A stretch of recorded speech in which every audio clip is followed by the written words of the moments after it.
que son los expertos que nos están acompañando el día de hoy. Yo antes quisiera decirles, presentarles, bueno, primero a Mauricio, que Mauricio lo conocí realmente el año pasado, porque Mauricio nos hizo una invitación a HIMSS. Recuerden que yo soy médica y estaba súper gomosa con el tema de salud digital, pero algo abrumada por todo lo que está sucediendo, ¿sí? Entonces fue un espacio muy interesante. Mauricio, gracias de verdad por habernos invitado a la asociación y poder también compartir desde nuestra perspectiva de atención domiciliaria. Mauricio Parra es ingeniero de sistemas. Mauricio es un consultor en salud digital y tiene más de 20 años de experiencia. Ha liderado proyectos estratégicos a nivel nacional y departamental. Ha trabajado y ahora nos puedes ampliar un poco más. Ha trabajado con Mintix, tiene un relacionamiento importante con el Ministerio de Salud. Has tenido premios y distinciones realmente por tu compromiso institucional y los aportes. Hablo mucho con Mauricio y a veces le digo, no, Mauricio, pero no avanzamos y Mauricio me dice, ánimo, que yo llevo 20 años y hablando de interoperabilidad y todavía falta mucho, pero ya creo, Mauricio, que es tiempo, ¿no? De avanzar en salud digital. Entonces, Mauricio, muchas gracias. Voy a hablar también de Héctor, el ingeniero Héctor Chávez. Héctor es ingeniero especialista en ciberseguridad y seguridad de la información y tiene más de 20 años de experiencia. Hola Héctor, ¿cómo estás? Qué bueno que nos acompañes en este espacio para hablar de un tema tan delicado que muchas veces hemos dejado de lado. Realmente creo que mucho es por desconocimiento que tenemos sobre este tema. Y también nos acompaña Carlos Humberto García. Hola Carlos, ¿cómo estás? Gerente técnico comercial de Factory HKA. También es especialista en control fiscal electrónico y creador de contenido especializado. Eh, a un nivel importante, más de 700.000 vistas en videos sobre facturación electrónica y más de 150 conferencias dictadas con un público muy importante, más de 5.000 personas en el territorio nacional.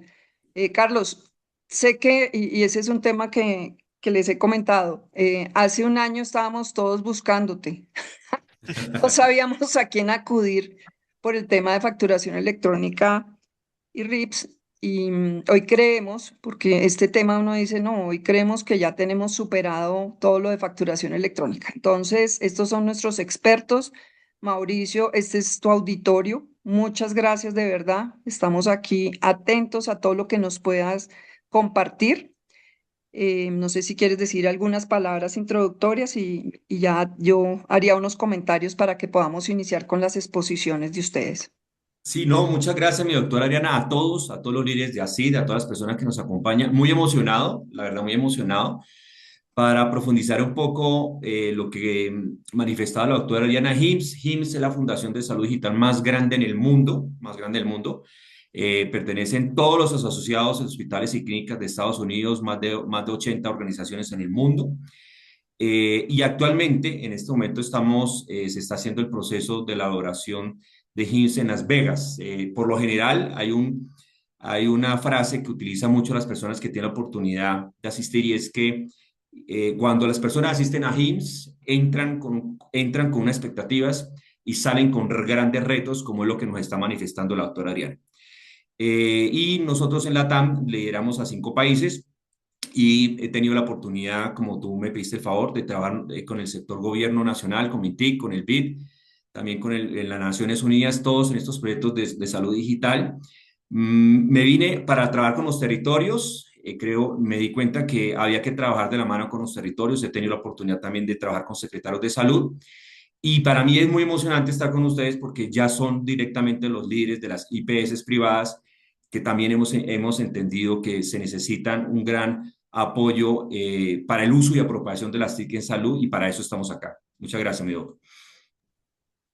Yo, ¿no? A ti y bueno, lo importante y para nosotros desde la Asociación de Atención Domiciliaria, de Instituciones de Salud Domiciliaria, importantísimo que nos reconozcan, ¿no? Porque lo que te decía siempre en nuestras conversaciones es que siempre se circunscribe a la intramuralidad, ¿sí?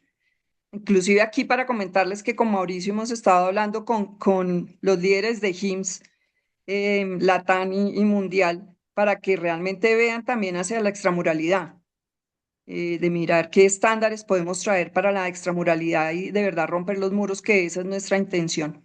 Entonces, Mauricio, a ver si estamos de verdad abrumados, yo lo digo no solo como empresaria, emprendedora, sino también como profesional de la salud. Estamos muy abrumados, no solo por el tema de normatividad, que es una camisa de fuerza, que sí o sí no podemos seguir haciendo como decía yo, chulo a ver si toda la norma y toda la regulación que en este momento ya está cursando mi PRES, que es la circular 44, que ya estamos en la primera fase, que se acaba el 28 y entramos a la segunda. Bueno, debemos estar prescribiendo todo en mi PRES, todo lo ambulatorio, es decir, nosotros tenemos que tener eso a partir del 1 de junio. Yo no creo que estemos preparados. Y bueno, el ministerio es otra cosa, pero nosotros no estamos preparados. De pronto algunos ni siquiera lo saben. El tema de interoperabilidad, que también es de los campos fuertísimos que tú manejas, 1888, también en abril debemos estar interoperando. El tema CIFA, que es todo el sistema de información financiera, eso como para mencionar algunos, ¿no? Porque CI 11, pues se Se llevó a cumple. 2 años, ¿no? Porque se vencía el año pasado. Eso por un lado. Y por el otro lado estamos hablando de salud digital, telemedicina, todo, teleorientación, telerehabilitación, inteligencia artificial, ¿sí? Entonces hay tantos conceptos que yo te pediría que empezáramos como organizarnos mentalmente y poder empezar a trazar una hoja de ruta, con este tema. Entonces, como digo, el auditorio es tuyo. Estaré al final acompañándolos entonces con preguntas y con comentarios. Muchísimas gracias. No, no, muchísimas gracias a todos ustedes. La presentación para la tarde de hoy la hemos realizado en cuatro grandes bloques. La primera de ellas es una pequeña introducción sobre la importancia que tiene la salud digital. Y los otros tres bloques vamos a abordar específicamente el marco regulatorio normativo, que es facturación electrónica, la 1868, y que es un tema que es totalmente transversal, que es la ciberseguridad y la seguridad de la información. Esto no quiere decir que no vayamos a tratar temas más adelante. La idea es que esta no sea el primero, sino el segundo. Queremos hacer actividades de e-learning, que son precisamente virtuales y presenciales, para conocerlos un poco más de las necesidades de ustedes, encontrar, obviamente, y profundizar, perdóname, profundizar sobre cada uno de estos vocablos y realmente cómo nacieron en Colombia y para dónde vamos, para dónde estamos y cuáles son los compromisos y retos que tenemos o tienen ustedes como institución. Si me permiten, me confirman, voy a empezar a compartir la pantalla. Me confirman, por favor, cuando la estén visualizando. Fernanda. ¿Me confirma Carlos o Fernanda si estamos viendo la pantalla? Sí, ya Sí, estamos Mauricio. viendo. Perfecto, muchas gracias. Precisamente parte de lo que queríamos llamar el título para el día de hoy es que la salud digital y la industria 4.0 indiscutiblemente es el aliado estratégico para cada una de sus IPs, y llámese públicas y llámese ese en el sector privado, público. La E significa empoderamiento y profesional, pero esto, el tema del empoderamiento, cobra mayor validez que la misma tecnología, porque la tecnología indiscutiblemente va a grandes velocidades y Colombia tiene más o menos una proyección de entre 15 y casi 18 años de madurez tecnológica. Pero la gran pregunta que siempre nos hacen o que nos hacemos es, bueno, ¿pero de dónde sale ese concepto de la salud digital? Realmente sale desde el septiembre del año 2011, cuando la Organización Panamericana de Salud y la Organización Mundial de Salud deciden, a través de sus estrategias, publicar la estrategia y plan de acción de e-salud, que a nivel mundial el primer vocablo que se conoció fue la cibersalud, y en Colombia se ha apropiado más el concepto de salud digital, que mucho nos ha costado empezar a hablar con estos mismos vocablos, pero también se conoce como TIC y salud o e-salud. Por eso es que en el Ministerio TIC, en su momento, hace más o menos una década, lo llamábamos TIC y salud porque nos costaba mucho trabajo empezar a apropiar vocablos. El Colombia, y hay que sentirnos orgullosos, también fuimos uno de los primeros países que levantamos la mano cuando empezamos a ver estas circulares de la OPS. Tuvimos la oportunidad de hacer parte de esas mesas técnicas y al año siguiente, en 2012, Colombia realmente empezó a trabajar en salud digital, sobre todo en algunos territorios. Pero ¿cuáles son esos componentes primordiales o principales que desarrolla la salud digital? Menciono algunos de referencia. El registro médico electrónico, como lo llaman a nivel internacional, para nosotros es la historia clínica electrónica, con la salvedad que nosotros utilizamos son sistemas de información hospitalarios, porque nuestras historias clínicas están integrados con un ERP y es un todo a la hora de la verdad. Todos los componentes de la telesalud, incluyendo la telemedicina, la M-Salud, la M significa movilidad, que son todas las aplicaciones que pueden girar a través de los dispositivos móviles, tablets, portátiles. Eso también incluye estrategia de mensajes de texto, estrategias de mensajes de WhatsApp, etcétera. El e-learning que es lo que hoy en día el ministerio, incluso TIC y muchas entidades están impulsando en la creación de contenido y acceso gratuito para que podamos tener conocimiento de cómo aplicar esas tecnologías a cada uno de los procesos que cada uno de ustedes lidera. Por supuesto, la educación continua en TIC, que es uno de los componentes en la que más he tenido la oportunidad de trabajar a raíz de unas estadísticas que les voy a mostrar en un instante, porque no es necesario estudiarse un posgrado o un doctorado para que efectivamente logremos apropiar este tipo de tecnologías, sino al contrario, existen los talleres, los cursos diplomados que son de menores horas, pero que creemos que son suficientes para poderlos apropiar. A manera de ejercicio, el primer curso taller oficial que se hizo fue en el año 2018 con varios secretarios de salud. Eso fue el primer taller que se lideró desde el Ministerio TIC, en donde invitamos cerca de 25 secretarios de salud para que ellos llevaran a sus territorios esas banderas de alfabetización y de gestión de conocimiento para que al interior de sus departamentos, pues lógicamente empezaran a apropiarlo. Y ahí fue donde empezaron realmente a salir proyectos como Risaralda, bueno, Cundinamarca realmente fue el primero en 2012, Antioquia y otra serie de departamentos que hoy también están a la vanguardia. Resalto estandarización e interoperabilidad, porque si bien es cierto es un tema que está en auge por normativa, en Colombia lo venimos trabajando desde el año 2012 con el proyecto Cundinamarca y que por cosas de la vida tanto Costa Rica como Uruguay estaban trabajando a la par, pero que no nos dimos cuenta sino 4 años después. La interoperabilidad en Colombia no es nuevo porque el Ministerio TIC lo viene liderando desde el año 2018. Lo que realmente ha generado un poco de, digamos, de discusiones es en cuanto a la apropiación o la adaptación de los estándares que tanto le costó al ente nacional de nuestro sector el entender que HL7 File era el camino a seguir, aunque en esa época se hablaban de otro tipo de estándares, era un tema que era bastante importante. Y nosotros empezamos a jalonar desde el ente nacional para que lográramos incorporar todas esas tecnologías en los planes de desarrollos territoriales y departamentales para que realmente fuera o hiciera mejor parte de la misión y visión de los planes de desarrollos territoriales. Pero, Apolo. Y hay solamente las redes sociales, más todos y cada uno de los productos que ustedes han venido adquiriendo, diferentes a los que estoy mencionando, obviamente, pero que han permitido fortalecer la digitalización del dato.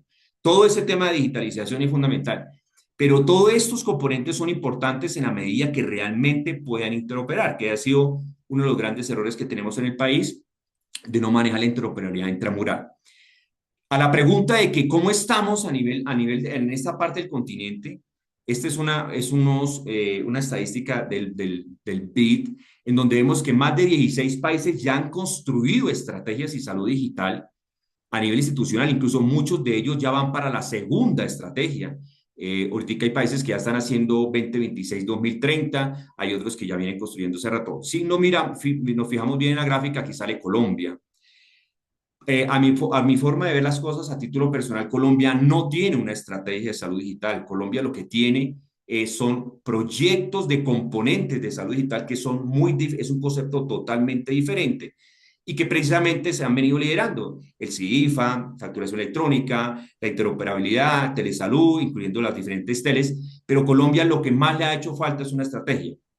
Más sin embargo, El único departamento que tiene una política pública de salud digital o estrategia de salud digital es Cundinamarca y vence este año. Lo hicieron en el año 2015, que tuve la oportunidad de ser coautor de esa política pública.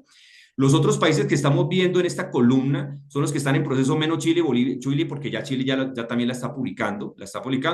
Y por último está Venezuela, Nicaragua, Haití, que no se tiene conocimiento que si tienen o no, o están construyendo estrategias.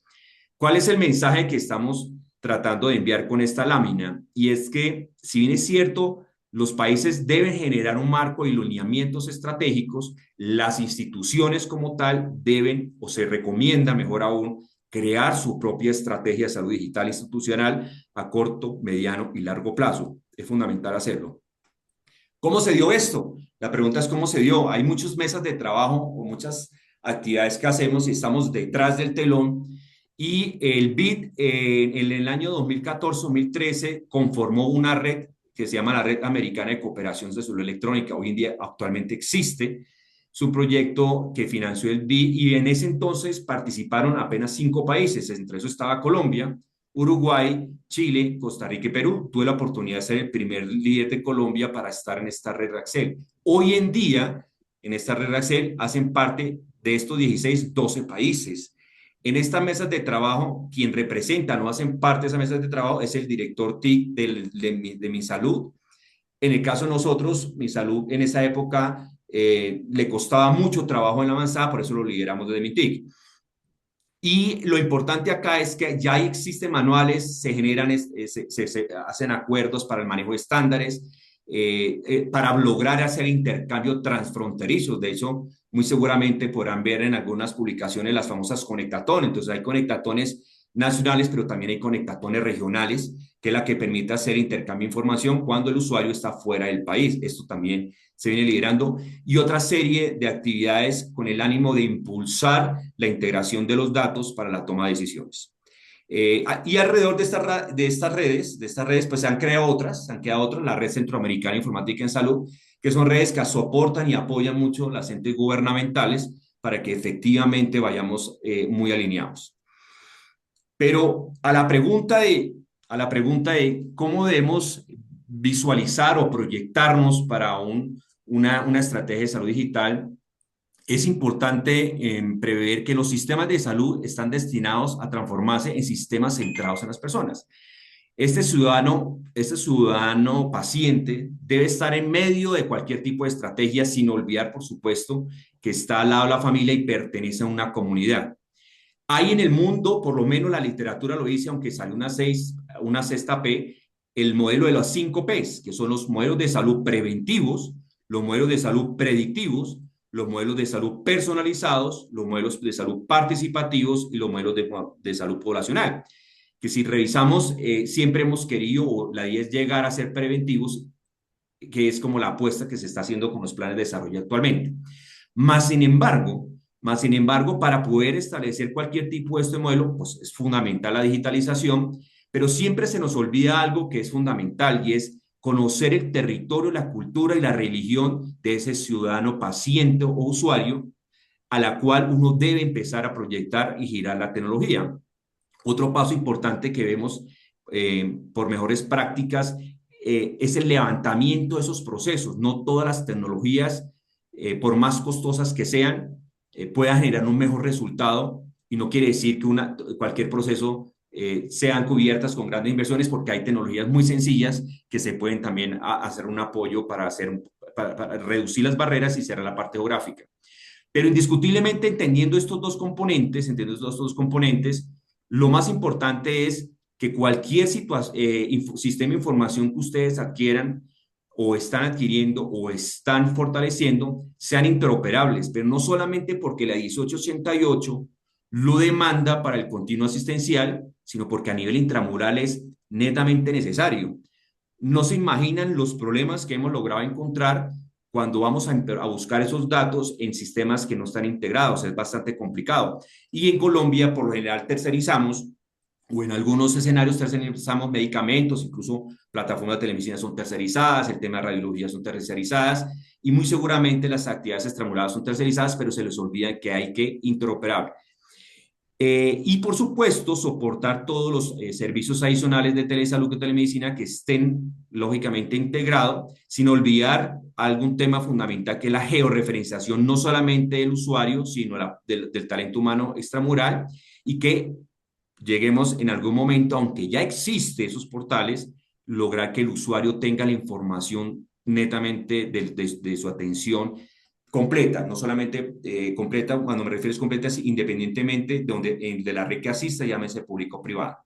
Estos, que es algunos de los componentes de digitalización, indiscutiblemente es del core o el resorte de la IPS. Más sin embargo, alrededor de nosotros, los pacientes, giramos la consulta a las redes sociales, todo lo que son el IoT, todos los equipos biomédicos que van instalados a nivel domiciliarios o que lleva el paciente, las apps, las famosas apps de salud, citas electrónicas y otras, toda esta información por lo general están sueltas. Entonces, por eso es importante que también se logre interoperar e integrar desde el principio de la proyección de la estrategia que se defina.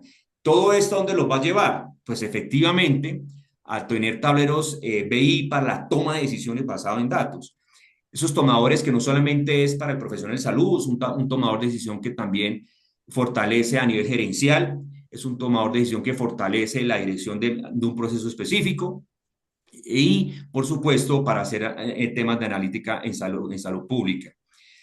Pero ¿en dónde está el tema? ¿En dónde está el tema y por qué no hemos evolucionado como quisiéramos?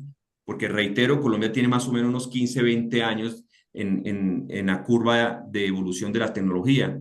Y es que indiscutiblemente a nivel institucional, el liderazgo, así como en el sector público, voluntad política, el liderazgo es netamente gerencial.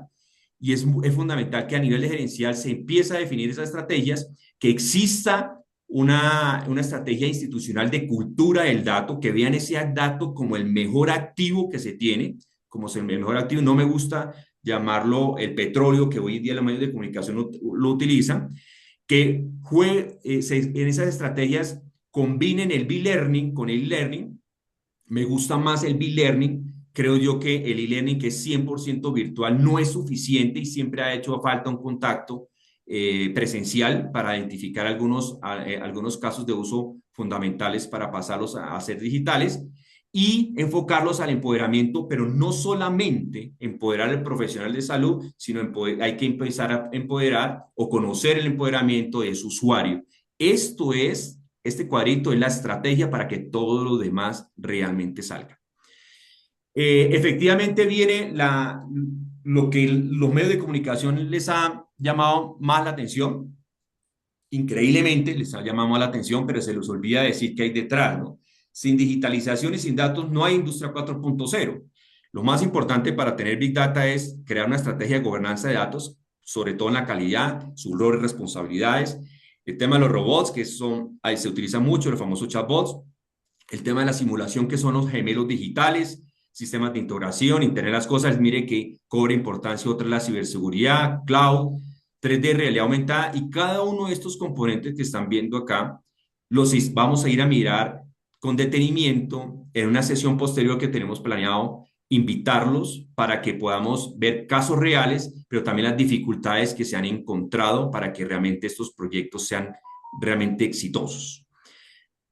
Teniendo en cuenta la diapositiva anterior que les mostré, en mi época que trabajaba con el ministerio y que decidí irme a los territorios, luego a los hospitales y luego a otros sectores, la pregunta que nos hacíamos incluso con algunos compañeros era: ¿por qué nos estamos demorando tanto en apropiar y utilizar la tecnología más allá, por supuesto, los recursos? Hicimos un primer gran ejercicio en el hospital de Salento, pues obviamente era un pequeño, quería hacer una prueba y logramos hacer una encuesta a los diferentes profesionales y logramos tener unos resultados bastante interesantes. Como era tan corta, tan pequeña la propuesta, cuando tuve la oportunidad de ser asesor del secretario en Bucaramanga, hicimos esta encuesta, pero ya en el público y privado, una población más grande, y logramos obtener otras respuestas bastante interesantes. Pero ya queríamos ser un poco más amplios, tocamos muchas puertas para la información de ustedes, toqué la puerta de Mi Salud, toqué la puerta de Mi TIC, donde eran mis compañeros, no tuve el respaldo que quería, más sin embargo, en el Colegio Médico Colombiano sí tuve el respaldo para que lográramos hacer una encuesta a nivel nacional. De hecho, esta encuesta es la más grande de Latinoamérica. Participaron más de 4.600 de todas las profesiones. No estoy hablando solamente de médicos, especialización en médicos, sino auxiliar de enfermería, bacteriólogos, etcétera, etcétera, etcétera. Y sobre estos componentes que están combinados tanto de salud digital como industria 4.0, como el Big Data, la inteligencia artificial, la interoperabilidad, todo el tema de la nube, el hospital digital y la telemedicina, y a la pregunta que cuál es el grado de conocimiento que considera que tiene sobre los siguientes ítems, el 91% contesta que su conocimiento es mínimo o deficiente. Eso es lo que nos estaba eso fue lo que nos motivó de empezar a hacer este tipo de actividades y llegar a las instituciones. De hecho, en los últimos años hemos recorrido muchísimas instituciones en donde hemos venido apoyándolos para que efectivamente la institución pase a un segundo nivel, más allá de las certificaciones para que sea un hospital digital. Pero mira que si miramos el hospital digital venimos hablando del año 99 para que tengamos un poco de referencia histórica. De interoperabilidad, empezamos en el año 2012, ya estamos en el 2026, ¿de acuerdo? Y la telesalud hace más de 2 décadas también estamos hablando. Entonces, digamos que tenemos un gran reto, porque indiscutiblemente las cosas se dan es por ustedes mismos, por las mismas necesidades que se logren encontrar, cuando le encuentran el valor que genera la apuesta y que vean la tecnología como su mejor aliado. Ya entrando en materia sobre las temáticas que vamos a abordar, quería mostrar esta gráfica, que fue la introducción que hizo la doctora Adriana, y es un poco lo que nos agobia el marco normativo y sobre todo las fechas de cumplimiento. Colombia es uno de los países, y usted muy bien lo sabe, reguladores normativos. Casi todos los proveedores de sistemas de información, que son muchos, cuando llegan a Colombia se encuentran con un gran obstáculo que es precisamente cumplir todo este marco normativo. Por lo general, cuando las empresas son nuevas, duran entre 2 a 3 años como se dice coloquialmente, platanizar su sistema de información con el marco normativo. En este orden de ideas, vamos a abordar la resolución 2275 que compete al reglamento del registro individual de prestación de servicio de salud RISFE. Posteriormente, haremos un zoom sobre la resolución 1868 y terminaríamos con la intervención del ingeniero Héctor con el tema de ciberseguridad y seguridad de la información, que es la ley 1266 y la ley 1581, que actualmente está corriendo en Congreso una actualización para poner al día con todos estos temas digitales. Carlos. Muchísimas gracias, Mauricio. Procedo con la presentación. Regálenme un segundo, por favor. ¿Cómo estás? Muchísimas gracias. Muy bien, doctora. Bueno, ven, Carlos, ya lo habíamos hablado previamente, ¿sí? Para mis compañeros, porque este tema de facturación electrónica, Heavy Rips, el año pasado nos tenía a todos desesperados corriendo, ¿sí? Y uno diría, hoy ya está solucionado, hoy ya es un tema de que tú nos vas a decir, todos cumplen perfectamente. Es más, esta mañana en la Junta de Clínicas y Hospitales le hablábamos con Juan Carlos Giraldo y decíamos, bueno, ¿y cuándo ya vamos a tener información de todo lo que se está registrando? Sí, porque eso es lo que se espera, ¿no? Que a través de la facturación Fantástico. electrónica y los RIPs, pues tengamos más información, ¿cierto? Pero entonces esa era una pregunta que yo te tenía y es, eh, ¿será que esto ya está superado? ¿Será que lo estamos haciendo como debe ser? Y ustedes que son expertos, pues te agradecería que nos contaras cómo está la situación. Muchas gracias. Claro que sí, doctora. Entonces, pues muchas gracias por el espacio. Vamos a enfocarnos en este módulo en adentrarnos en el mundo de la factura electrónica del sector salud y los RIPS, tomando como base la regulación ya de los documentos electrónicos RIPS del Resolución 2275 del 2023. Represento a De Factor HKA, soluciones que construyen un mejor país. A ver, es importante tener en cuenta que los prestadores de servicios de salud eventualmente van a tener que expedir factura electrónica comercial. La factura electrónica per se soporta la venta de bienes o servicios y tiene un alcance tributario.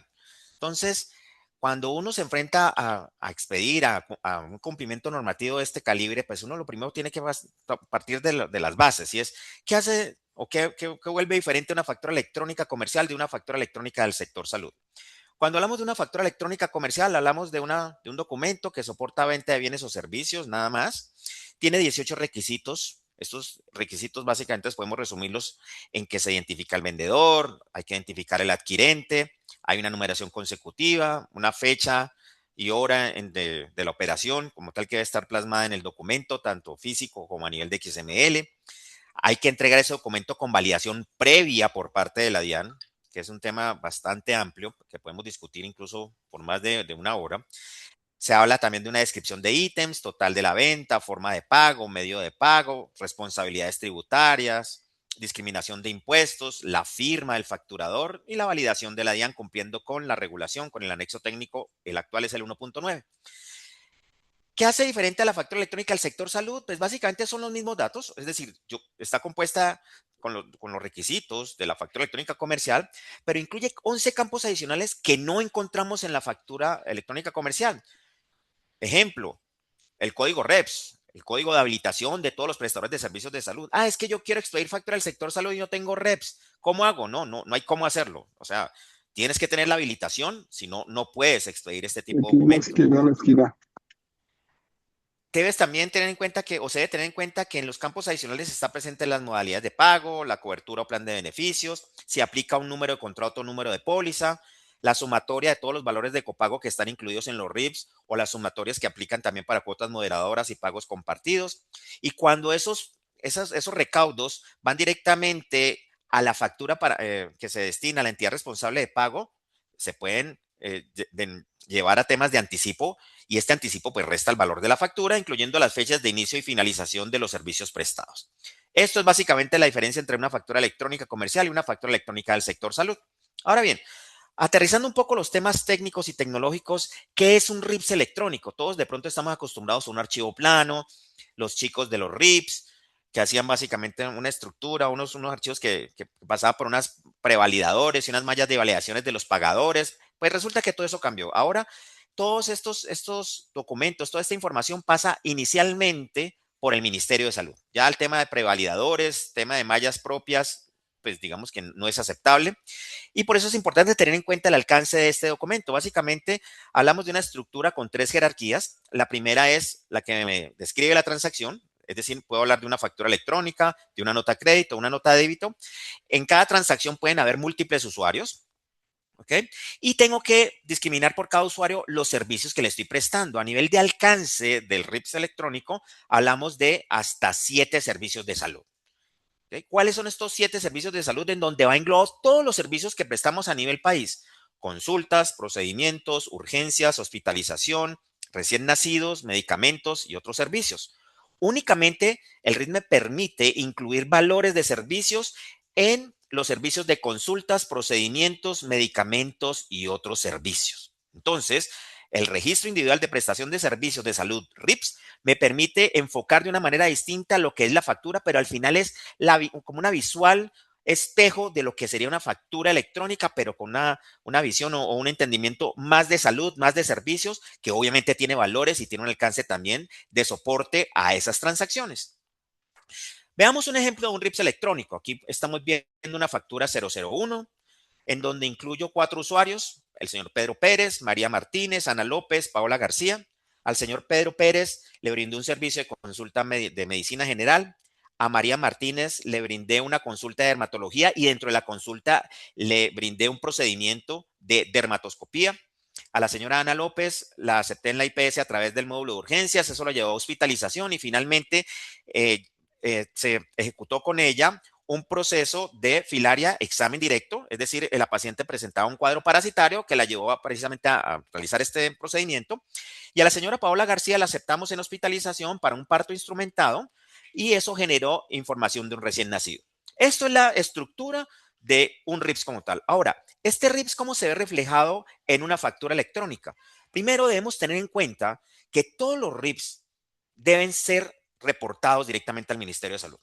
Existe la obligación por todos los prestadores de salud de reportar RIPS por todas las prestaciones de salud. Ah, Carlos, lo que pasa es que este servicio es gratuito, este servicio no me lo están pagando o el paciente finalmente no tuvo los recursos. Ok, a nivel tributario, cuando los servicios no tienen una remuneración, se considera que no son facturables. Entonces, obviamente no les aplica la factura electrónica del sector salud, pero eso en ningún modo evita que o que no cumplamos con la regulación de reportar todas esas atenciones de salud. Para esos casos, pues se reporta el RIP sin factura, pero sí o sí, todas las atenciones de salud deben ser reportadas para control, obviamente para información del CISPRO, como nos conectaba la doctora, para que se pueda ver directamente esa información y todos tengamos acceso a ella y podamos tomar decisiones estratégicas como país. Entonces, cuando nosotros llevamos a aterrizar la información de lo que es la visión de la factura desde un RIPS versus la visión plasmada de una factura electrónica convencional como la conocemos, pues podemos llegar a este ejemplo. Tenemos la factura 001 a nivel de datos de la transacción, jerarquía 1, y la factura 001 que estamos viendo en el lado derecho. Al usuario Pedro Pérez le brindamos una consulta de medicina general por 200,000 pesos. Aquí vemos en el lado derecho la consulta de medicina general por 200,000 pesos. A María Martínez le brindamos un servicio de consulta de dermatología por 250,000 pesos, lo vemos al lado derecho. Un procedimiento de dermatoscopía por 230,000 pesos, lo vemos al lado derecho en la factura. A Ana López le brindamos un procedimiento de filaria, examen directo para cuadro parasitario por un valor de 45,000 pesos. ¿Ok? Entonces, todos esos servicios cobrables del RIPS, pues finalmente me suman 725,000 pesos. Cada uno de esos servicios dentro del RIPS tiene la posibilidad de que tú reportes las cuotas moderadoras que apliquen o los copagos. Entonces, en los campos adicionales de la factura electrónica del sector salud, la sumatoria de copagos me dio 43,235 pesos y la sumatoria de cuotas moderadoras me dio 72,900 pesos. Esto cuando presento la factura ante la entidad responsable de pago me genera un anticipo que resta de la factura para un total de la factura de 617,865 pesos.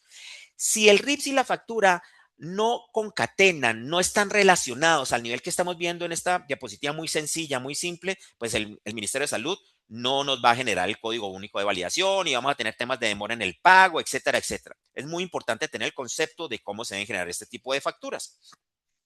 ¿En qué casos la IPS expide factura electrónica del sector salud reportando los RIPS? Pues básicamente va en dos escenarios. Cuando es la entidad responsable de pago la que cubre los servicios, paga los servicios de los usuarios que yo atendí y que estoy reportando en el RIPS con su correspondiente visualización en la factura electrónica, o cuando el usuario directamente paga el 100% del servicio sin la intervención de una entidad responsable de pago. ¿Ok? En estos casos hay que generar RIPS. ¿Por qué hablamos de Déjala grabar. ¿Por qué hablamos de este alcance o de este esquema de facturas con RIPS y facturas sin RIPS? Porque hay algo que de pronto se nos puede estar olvidando o se puede estar olvidando a los prestadores de servicios de salud. Y es cómo soporto ese recaudo de copagos, cuotas moderadoras y pagos compartidos en salud. Cuando hablamos de este tipo de soportes, pues tenemos que tener en cuenta que la factura incluye los 18 requisitos de la factura comercial, que ya los conocemos, no se incluyen los 11 campos adicionales del sector salud, no se incluyen RIPS, pues porque todavía no me han prestado el servicio, digamos, aquí estoy pagando es un derecho para ingresar, es un servicio como tal para poder tener acceso al servicio de salud, pero todavía no me lo han prestado. Entonces, aquí debemos analizar que tenemos 5 condiciones o características para este tipo de soporte para estos pagos, para estos recaudos.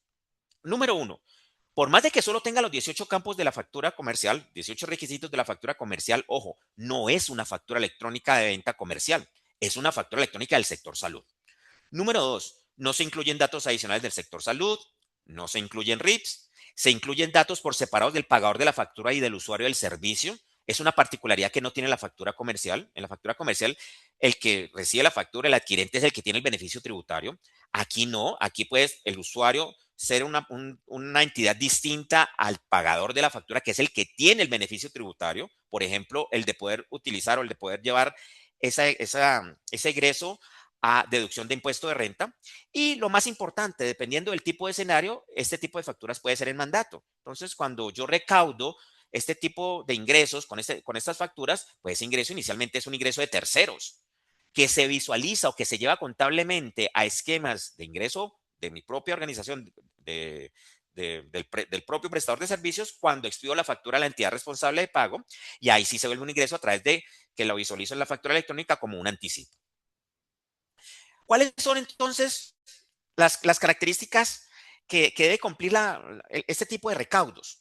Lo que nos dice el Ministerio de Salud en resolución 2275, más específicamente los lineamientos a que acompañan la resolución, es que este tipo de pagos, este tipo de recaudos, se debe, o para soportarlo, se debe expedir obligatoriamente al usuario la factura electrónica de venta del sector salud. También es posible expedir un tiquete de máquina registradora con sistema POS o el documento equivalente electrónico o tiquete de máquina registradora POS correspondiente. ¿Y qué nos dice de una manera clara y contundente? Que no es dable la utilización de recibos de caja con este propósito. Entonces, ojo con este punto, es importante tenerlo en cuenta. También nos dice el ministerio que se prevé que el documento equivalente POS, es decir, el que no es electrónico, evoluciona un documento equivalente con la estructura XML definida para la DIAN. Aquí les tenemos una noticia. Esa evolución ya es una realidad. El día que, como prestadores de servicios de salud, queramos acceder a la página de la DIAN para obtener una resolución de POS no electrónico, pues no lo vamos a poder hacer. Las únicas alternativas son, para obtener resolución de numeración y poder soportar ingresos por venta de bienes o servicios, es o factura electrónica de venta o POS electrónico. ¿Ok? En la factura de talonario de papel es válida, pero si yo tengo inconvenientes tecnológicos o la DIAN tiene intermitencia en su servicio. Pero el POS como tal en papel para soportar ingresos cuando la DIAN está activa, tú tienes el servicio de internet, no es válido. Entonces, ojo con este punto. ¿Cuáles son entonces los 10 errores más comunes en la transmisión de la factura electrónica al sector salud cuando van acompañada del reporte RIPS? Número 1, la fecha del servicio se encuentra por fuera del periodo de facturación. Esto se ha presentado en casos directos en donde nosotros estamos apoyando a este tipo de facturadores en un 5.20% de las veces. Error número 2, el tipo de usuario no es un afiliado a la entidad responsable de pago. Este error es gravísimo, no tanto porque no me permitas continuar con la operación o obtener el CUP. Finalmente esto se va a convertir en una glosa segura, porque ese usuario que va dentro del detalle RIPS pues no está reconocido por la entidad responsable de pago, por lo tanto nunca me lo van a pagar. Error número 3. Valor del pago moderador no corresponde a la sumatoria de valores de pagos moderadores de las facturas de recaudo que están relacionadas en el RIPS. Eso se presenta el 2.50 o el 2.5% de veces o de las veces que hemos hecho este tipo de transmisiones directamente al ministerio. El cuarto, el cobro de pagos moderadores de planes voluntarios no se realiza a pacientes del régimen contributivo. También todavía se sigue presentando este tipo de errores a los prestadores de servicios de salud. Número 5, el código del facturador electrónico informado en el RIPS pues no se encuentra registrado en el SISTRO. Entonces, revisen muy bien si usted ya tiene un código REPS, ya está habilitado, ya aparecen los listados del SISTRO. De hecho, hay unas tablas liberadas por el Ministerio de Salud para que uno pueda hacer ese doble chequeo antes de comenzar el esquema de facturación. Error número 6. El código de servicios complementarios no corresponde a un código en la tabla de referencia del MIPRES, como nos lo decía la doctora. Hay que comenzar a adentrarnos en el conocimiento de toda la codificación estándar del ministerio para poder reportar en debida forma. Y esto se presenta en el 1.40% de las veces. Error número 7. No ha registrado información sobre las personas que ordenó el dispositivo médico, insumo o servicio complementario. La persona responsable, el que dio la autorización, no se presenta y como no se presenta, pues se rechaza la factura y por ende se retrasa el pago en el 0.92% de las veces. Error número 8. El concepto de anticipos pues no aplica en el RIPS, como ya lo explicamos. Solamente aplica cuando ya ese ingreso se formaliza directamente para el prestador de servicio de salud. Antes es un ingreso de terceros. Eso se presenta en un 0.83% de las veces. Error número 9. Información de estancia sin registro de urgencias u hospitalizaciones que la soporten.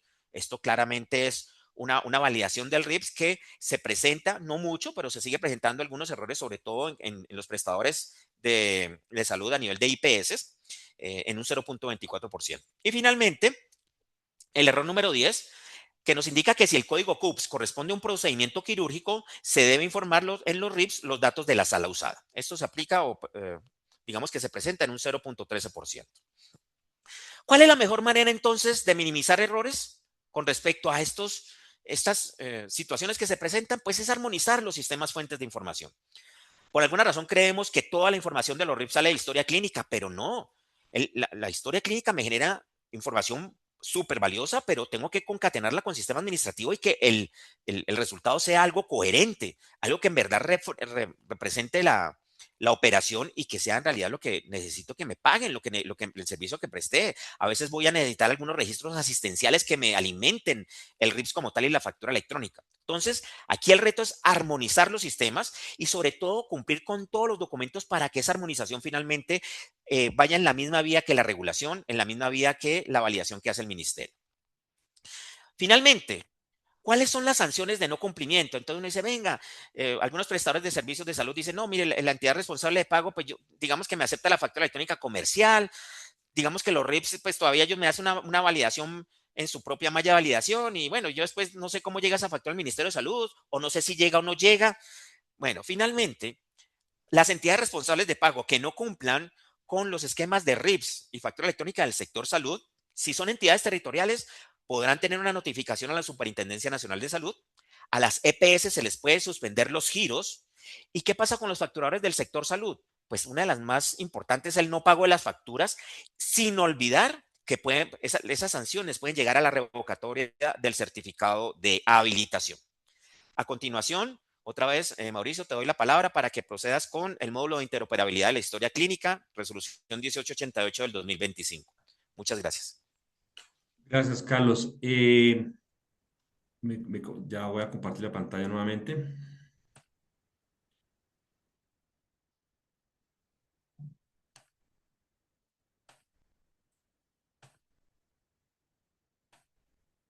¿Me confirma, por favor? Listo. Ya. Sí me gustaría hacer dos acotaciones importantes para todo el auditorio. Por temas de tiempo, por supuesto, estamos hablando de algo muy general, porque lo que queremos en últimas es poderlos invitar a un taller presencial que es, por supuesto, totalmente gratuito para todos los asociados de ACID, en donde mostraremos las herramientas, la idea es escucharlos de primera mano y empezar a entender todos esos oportunidades de mejora que han empezado a identificar o esos cuellos de botella, replicarles las experiencias que tenemos en otros proyectos y que seguramente nos va a permitir ayudarlos a evolucionar. Esto en cuanto a la primera acotación que quería decir. Y la segunda, me estaban escribiendo por el interno de WhatsApp con respecto a la estadística que hicimos con el Colegio Médico Colombiano, que si bien es cierto había un desconocimiento de estos elementos con el 91%, el otro dato que no mencioné con respecto a las mismas personas cuando se les preguntó si había interés en poder aprender sobre estas tecnologías, más del 90% de personas contestaron que sí había total interés y más del 80% lo ven fundamental para aplicarlo en los procesos en los cuales cada uno de ellos lidera desde sus diferentes instituciones. En la interoperabilidad de la historia clínica electrónica, que es un tema que hemos venido trabajando hace muchos años, realmente se vuelve o cobra importancia como suele suceder en Colombia con la ley 2015. Finalmente, la interoperabilidad no debería ser tomada simplemente por marco normativo, sino por la misma necesidad del sector, en la integración de la información y poderla consultarla porque nuestro sector indiscutiblemente lo demanda, lo demanda. La ley 2015, que dio un plazo de 5 años para poderlo reglamentar, genera la resolución 866, en donde indiscutiblemente define el conjunto de elementos de datos clínicos relevantes, que son más o menos unas 49 variables, 102 campos y efectivamente define el ámbito de aplicación que nos compete a todos los que estamos sentados, tanto prestadores públicos y privados deben ejecutarlo. Y por supuesto, el año pasado a finales sale la resolución 1868 en donde define qué es un RDA, ese resumen digital de atención de salud. Realmente, por la historia que tenemos trabajando en este tema, la 866 y la 1868 no solamente se diferencia por el tema de los datos y por la definición del que es un RDA. Para la época, la 866, hace 2, 3 años, el modelo de gobernanza era, y es un tema que nunca perdóname, que estuve de acuerdo, aunque hoy ya no lo hacen así, los entes territoriales se buscaban a través de los entes territoriales para que ellos ayudaran a articular y lograran apoyar sobre todo al sector público y lograran obviamente articular con el privado para cumplir esta norma. En su momento con el 66, el Estado tenía una serie de artefactos tecnológicos que efectivamente permitían hacer la integración de los datos.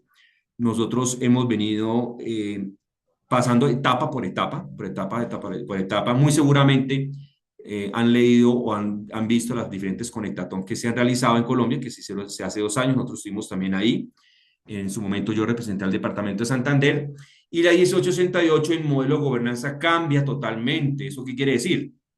Que con la 866, en la parte tecnológica, los RAs de las IPS iban a ser enviados al ente territorial y el ente territorial lo que hacía era un reenvío a las plataformas del Estado. ¿Qué es la diferencia entre los últimos meses del año pasado a lo que llevamos este año 2026? Es que el gobierno ya tiene una gran plataforma, un orquestador mucho más robusto, más allá de un repositorio en la nube, en donde efectivamente va a permitir hacer una validación mucho más rápida y automática de los RDAs. La diferencia primordial es que los RDAs deben salir directamente al Ministerio de Salud, aunque eso no delimita o impide que en algunos proyectos, algunos territorios consuman esa información de una forma anonimizada, como lo demanda el artículo 2, en donde pueda consultar la información para el apoyo de las políticas públicas.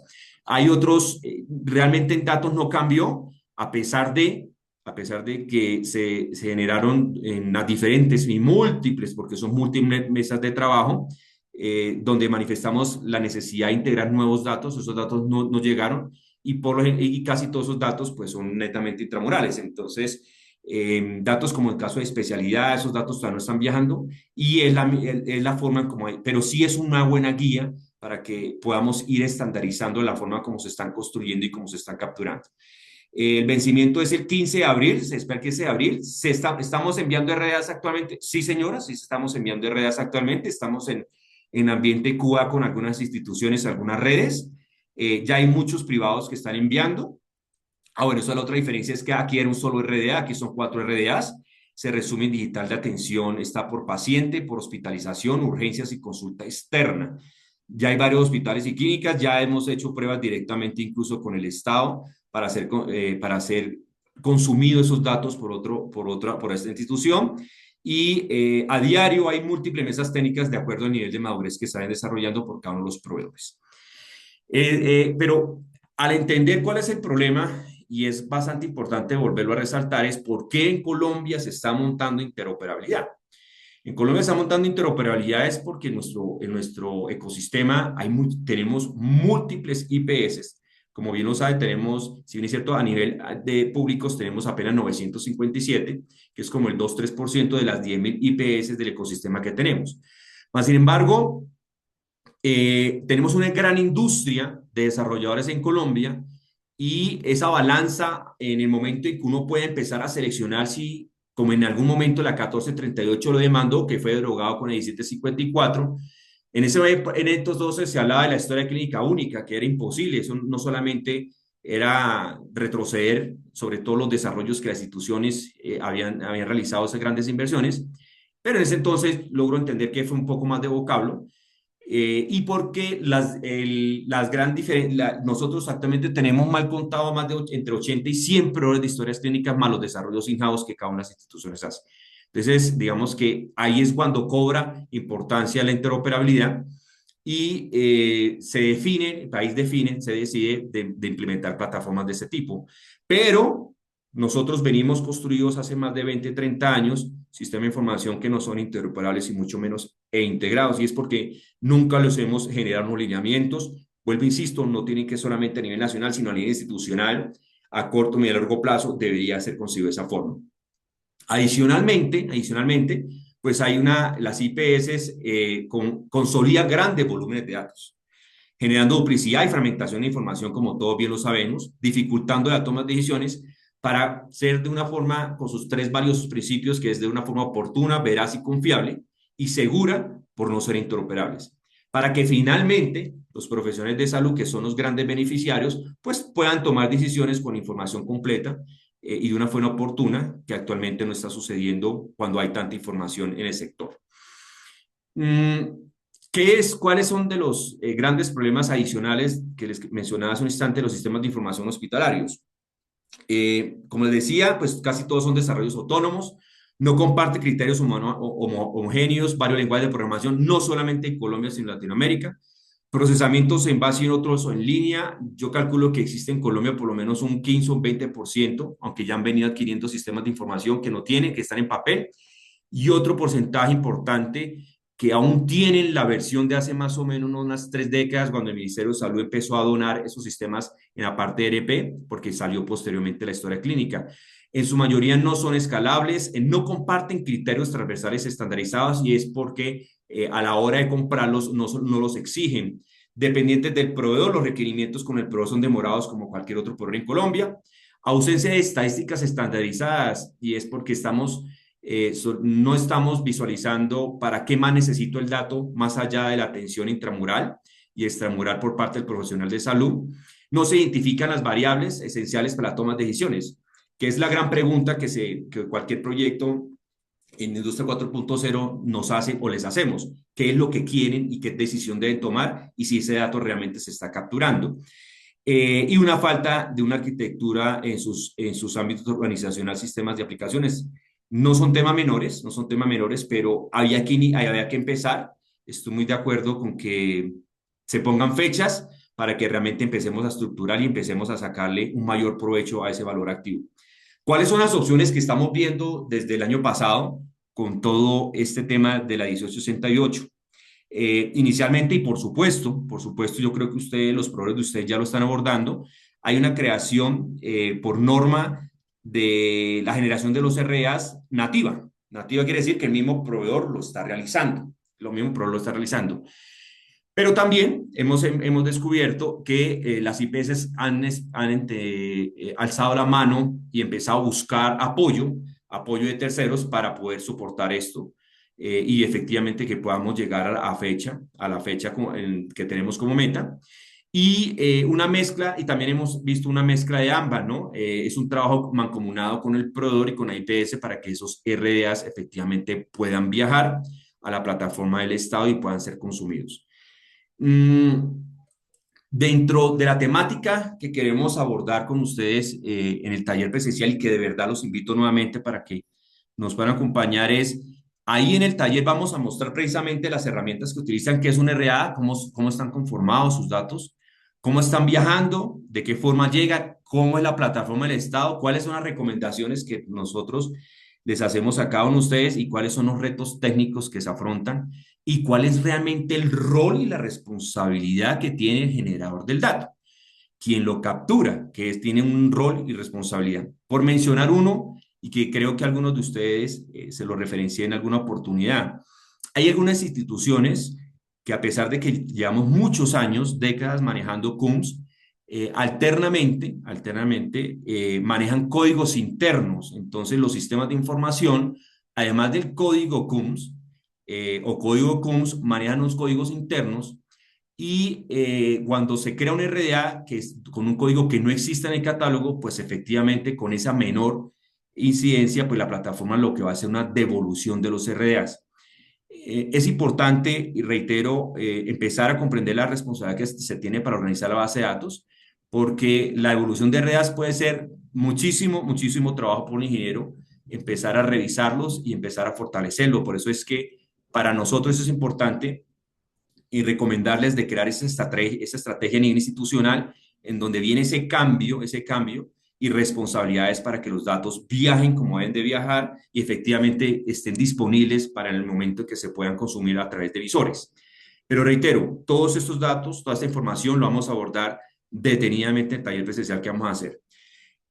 Cuando hablamos de impactos generales, pues hemos identificado, no por experiencia propia, sino también en varias reuniones y obviamente a nivel de la literatura y efectivamente los documentos que nos facilitan las organizaciones mundiales, que a nivel científico La garantía de tener los datos estandarizados e interoperables facilita el análisis de una forma integral, confiable, oportuna, veraz y segura. Y eso, pues lógicamente al sector le va a permitir conocer la evolución del estado De de aquí de salud de la Pereira van comunidad. dos. A nivel social, es lo que hemos venido introduciendo un nuevo vocablo que se llama datología, que es el estudio de los datos, y que es la toma de decisiones basada en datos. Vuelvo y reitero, no solamente para el profesional de salud, sino a nivel territorial, para el fortalecimiento de las políticas públicas en calidad de vida, productividad y bienestar de la población. ¿Eso qué hace? Mejora la calidad, fortalece el acceso y la oportunidad y la efectividad en la atención. Y en cuanto a impacto económico, les va a permitir identificar los factores de riesgo, haciendo una disminución en el gasto en salud cuando se enfoca realmente a un modelo preventivo, pues, como bien sabemos, el tema curativo, por el alto crecimiento del envejecimiento de la población y todos sus temas crónicos, pues lógicamente el sistema no nos está cumpliendo lo que quisiéramos, pero el tema es que si vamos a ser preventivos es necesario tener la información porque necesitamos información histórica. Eh, con esto termino, vuelvo, insisto, esto es un abrebocas, esto es para poder conocernos un poco mejor y efectivamente que se animen a acompañarnos en el taller para que puedan llevarnos todos sus inconvenientes y podamos resolverlos. Ingeniero Héctor. Bueno, buenas tardes. Hola. Héctor, permíteme un segundo. Mauricio, recordemos la fecha que entra ya en vigencia, la 1888. El 15 de abril, se espera que el 15 de abril ya entre en vigor. Actualmente estamos haciendo, cuando digo estamos haciendo, no solamente somos nosotros, son muchas instituciones, muchos proveedores de software, muy seguramente los proveedores de las personas que nos acompañan actualmente. Están haciendo muchas pruebas, estamos en ambiente QA, que es, para no hablar técnicamente, es un ambiente de pruebas que se están enviando. La idea es que para a mediados de marzo ya entremos a producción con algunos IPS que han sido seleccionados a manera de prototipo para que el 15 de abril pues ya entre a vigor. Y quiero hacer un comentario e invitar a mis compañeros. No estemos esperando que vayan a modificar la fecha, ¿sí? La invitación es preparémonos. Pero también hay que tener cuidado, y Mauricio, tú me corriges, no es suficiente que yo le diga a mi proveedor, que muchas veces es mi proveedor o mis propios ingenieros, que yo les pregunte, ¿estamos cumpliendo con interoperabilidad? Porque esa es será nuestra pregunta como gerentes.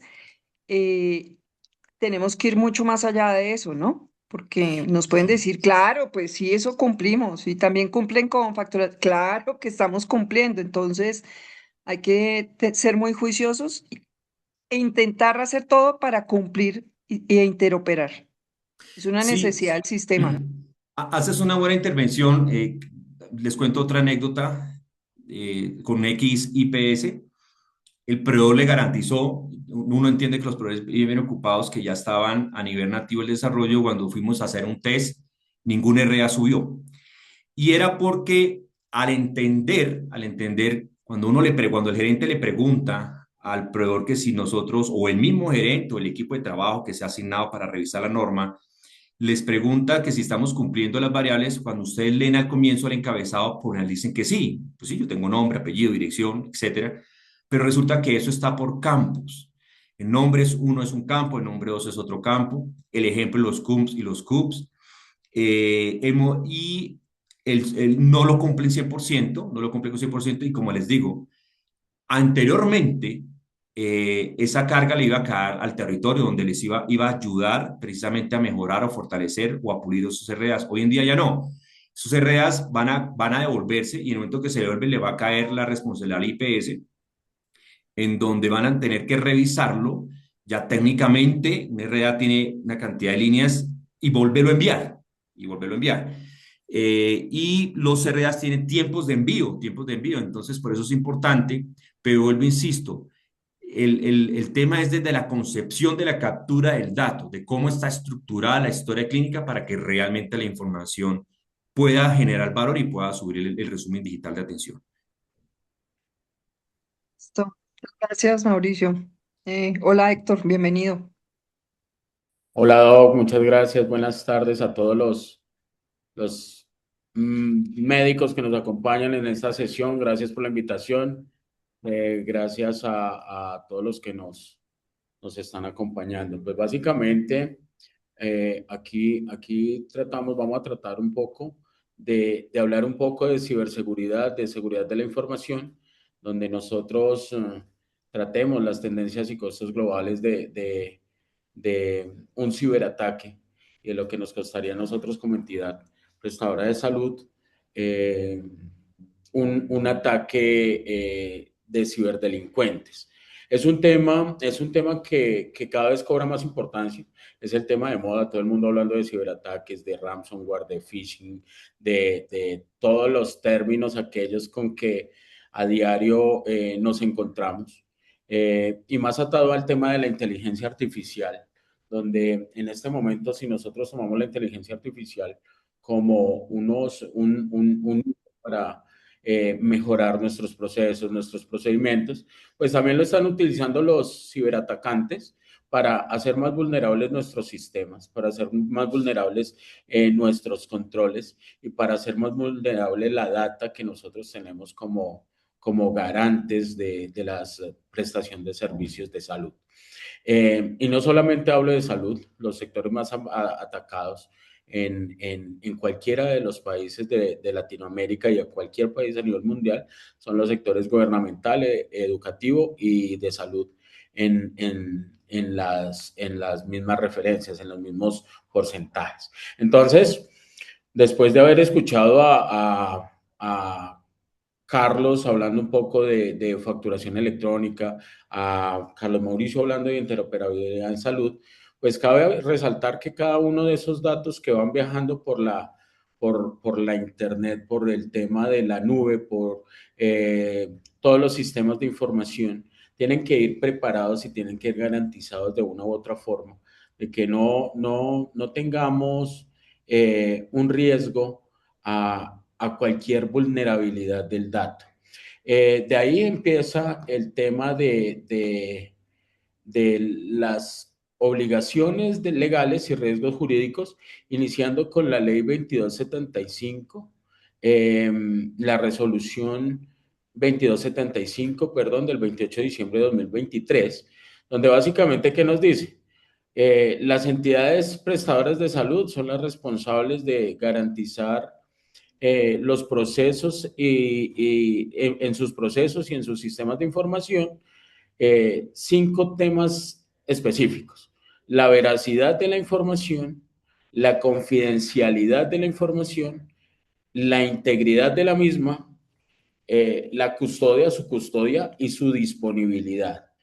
Esto, pues todos estos 5 hitos pues van enmarcados a que yo le garantice al usuario que primero esa información va a ser totalmente confidencial y que los datos que están contenidos dentro de los sistemas de información van a ser totalmente veraces, hablando un poco y uniéndome a la charla que acaba de tener Carlos Mauricio con el tema de interoperabilidad. ¿Quiénes son los responsables de todo este tema? Todos los actores que están metidos dentro de la cadena de prestación de servicios, desde los que prestan el servicio a las instituciones prestadoras de salud hasta los que pagan los servicios a los administradores de los recursos como tal, en este caso, en el caso de Colombia, la ADES. Entonces, aquí vienen unas obligaciones legales y de riesgo jurídico donde hay unas vigilancias desde las superintendencias que obliga a implementar medidas de seguridad reforzadas, a limitar accesos personales, a autorizar, garantizar la confidencialidad de la integridad, que va atado al cumplimiento de la 2275. En el artículo 23 hablan del régimen sancionatorio, donde aquí es donde viene un poquitico el tema de la preocupación, el por qué hablamos y hacemos énfasis en esto. Se habla de 2.000 salarios mínimos legales vigentes y peor aún, pues la suspensión de actividades relacionadas al tratamiento de datos en la prestación de salud. Las directrices de la Superintendencia de Industria y Comercio reiteran el tema de implementar controles técnicos, administrativos y organizacionales, contar con una gestión de riesgos. Y la gestión de riesgos aquí no se habla y no se basa solamente en la parte de tecnología, vienen desde las iniciativas de planeación estratégica de las entidades y desde todas las organizaciones destinadas para tal fin. Todo esto dicho a que las obligatoriedades del sistema de continuidad de negocio, todos los vemos enfocados simplemente a tecnología, y cuando vamos a ver una pérdida de datos, una vulneración a esos riesgos, pues todo lo vemos volteamos a mirar a la parte de tecnología. Y dicho sea de paso, pues tecnología no es solamente el responsable de este tema. Están todas las áreas involucradas, las áreas de tesorería, todas las áreas que tienen que ver con este tema. Al empezar a mirar un poquitico el tema de la integralidad de la data y el tema de la confidencialidad, hay que destinar recursos, hay que mirar todo el tema del Business Continuity Plan, del plan de continuidad de negocio, hasta dónde tengo yo la obligatoriedad y hasta dónde tengo yo el tema de obligaciones. ¿Para qué? Para que nosotros miremos cuáles son los datos y aplicaciones realmente críticos que van enfocados a dar el cumplimiento de la ley.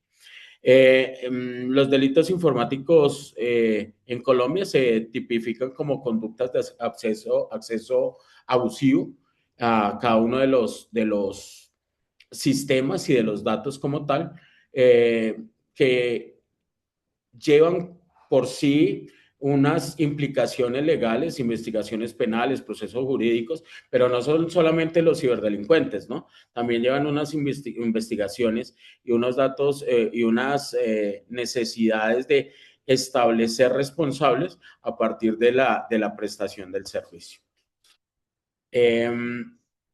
Hablemos un poquitico de los principales vectores de ataque a nivel mundial. El phishing está en primer punto, que son ataques de ingeniería social, donde nos están llegando, tiene una cita médica en Barrancabermeja y yo abro el archivo adjunto y yo abro el archivo adjunto sabiendo que no tengo ninguna relación con Barrancabermeja.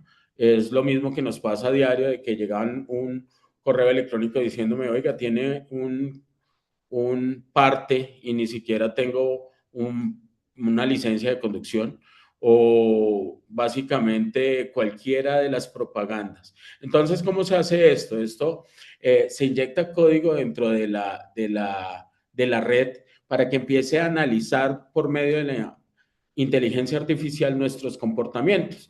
Entonces, el médico Carlos Mauricio Parra, voy a colocar el nombre de mi colega como un ejemplo. El médico Carlos Mauricio Parra es de los que trabaja en una institución prestadora de salud domiciliaria, y aparte de eso, dentro de sus correos electrónicos y dentro de sus búsquedas comunes se encuentra el golf, o dentro de sus búsquedas comunes se encuentran de pronto, no sé, él es un apasionado por los viajes X, Y o Z, y a partir de ahí los bots empiezan a aprender de los comportamientos de ellos y empiezan a saber por dónde se hacen vulnerables sus comportamientos para llegar y enviar una invitación a un torneo de golf, un dato de descuentos de viajes en alguna promoción interesante. Cuestión de que intenten que Carlos Mauricio dé clic a lo que llega e inyectar código malicioso a sus archivos y a su red. El malware, que son simplemente vectores de ataque, que son archivos dañinos impactados, implementados en la red, que al final lo que hacen es tratar de alterar los datos y alterar los aplicativos como tal que se utilizan para estos fines. Y las vulnerabilidades de software, aquí se encuentran los ataques de fuerza bruta, los ataques de denegación de servicio, donde en un minuto se pueden recibir miles de millones de ataques por intermedio de bots automatizados, que lo que intentan es la violación de contraseñas, la integración de actores maliciosos dentro de las redes informáticas. Estos son los principales vectores de ataque a nivel mundial. Principales vectores de ataque a nivel Sudamérica, pues inicialmente tenemos el ransomware. En el ransomware tenemos que son ataques que vulneran la seguridad de la entidad y lo que buscan es secuestrar la data para que fácilmente uno pueda pagar un rescate, para que uno pueda tratar de recomponer su compañía. Las principales formas de pago los solicitan en bitcoins para que no haya un seguimiento y una trazabilidad de las transacciones. El 99% de las entidades que pagan este tipo de liberación de sus datos no reciben a cambio absolutamente nada. Quiere decir que esto es simplemente un modelo de robo, secuestro mis datos, encuentro el tema de que mis datos ya cambian de nombre, cambian de logo, ya los archivos de Word tienen un logo distinto y son simplemente archivos basura que ya no me van a servir para nada. Si yo no estoy preparado ante un ataque de ransomware, el 90% de las entidades no pueden sobrevivir más de una semana a un ataque de ransomware si no tienen sus respectivos controles.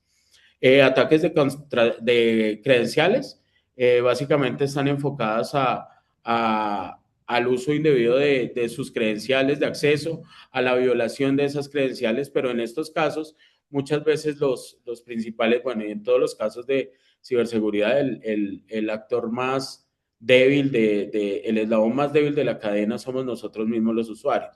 Cuando una persona llega a la organización y dice, oiga, no tengo acceso al servidor, ¿cuál es la clave? Y el otro le dice por teléfono a todo grito, no, la clave es Pepito Pérez 1980. Si todo el mundo lo está escuchando, ya estoy haciendo vulnerables mis credenciales. También de forma de ataques de fuerza bruta, intentando por medio de bots, como lo decía hace un momento, descubrir las credenciales de ingreso a los sistemas. Ataques de botnets para denegación de servicio y ataques de botnets para denegación de servicio de aplicativos están en un tercer lugar. Unos enfocados simplemente al robo de data y otros enfocados al acceso a sistemas críticos de la organización. Bueno, ciberseguridad en salud. En la ciberseguridad en salud, entrando un poquitico en este dato, la ciberseguridad en salud tiene una reglamentación legal, un riesgo jurídico, pero más que eso, tenemos que identificar el por qué tiene un impacto tan fuerte y por qué se hace tan importante una penetración a las entidades prestadoras de salud. Primero, porque ustedes como entidades no pueden parar la operación, siempre van a tener que estar prestando servicios y la salud pues es básicamente uno de los factores más importantes para el ser humano. Entonces, siempre van a tener que estar ahí prestando sus servicios. Segundo, y el más importante para mí como ingeniero y dándole el valor a la data como tal, es que los datos son extremadamente valiosos. Son datos que tienen un nivel de confidencialidad bastante altos, unos datos que pueden construir una historia médica importante, una historia médica totalmente real, pero pueden destruir un país donde salga a la luz un dato de una historia clínica que sea confidencial, no sé, hablo del dato de datos específicos, de enfermedades específicas que lleven a un personaje público del país, puede ser materia de destrucción gubernamental y de finalización de ciclos específicos de política. Entonces ya se viene aquí otra implicación. que es el tema de hasta dónde llega la criticidad en materia de datos. Otro punto del por qué son atacados los hospitales es el bajo presupuesto en ciberseguridad. Si bien es cierto, dentro de las políticas del país la ciberseguridad está como un foco, los presupuestos que se dan a las entidades cada vez se ven más cortos para materializar esa mitigación a estos ataques de ciberseguridad. Y una de las más importantes es también que hay alta probabilidad de rescate por la información, por lo mismo, ¿no? Por el mismo desconocimiento que se tiene. Si bien es cierto, cada día se habla de los temas, pues muy pocas entidades son las que le dan el verdadero valor a este tema de la ciberseguridad. Entonces, por el mismo desconocimiento, sale un mensaje, oiga, pague tanto rescate y ahí se van a lucrar los ciberdelincuentes. ¿Por qué se van a lucrar? Porque un dato de salud es 10x más costoso en el mercado negro de data que en cualquier otro mercado. No es lo mismo yo acceder a un dato de educación que acceder a un dato de salud. Se multiplica por 10x el valor de esto en el mercado negro dentro de los ciberatacantes. ¿Por qué se vuelve 10x más importante? Pues porque tiene identidades completas, historias clínicas completas, seguros completos, datos financieros, información familiar, información de salud de la persona. Entonces, son datos que se vuelven totalmente críticos.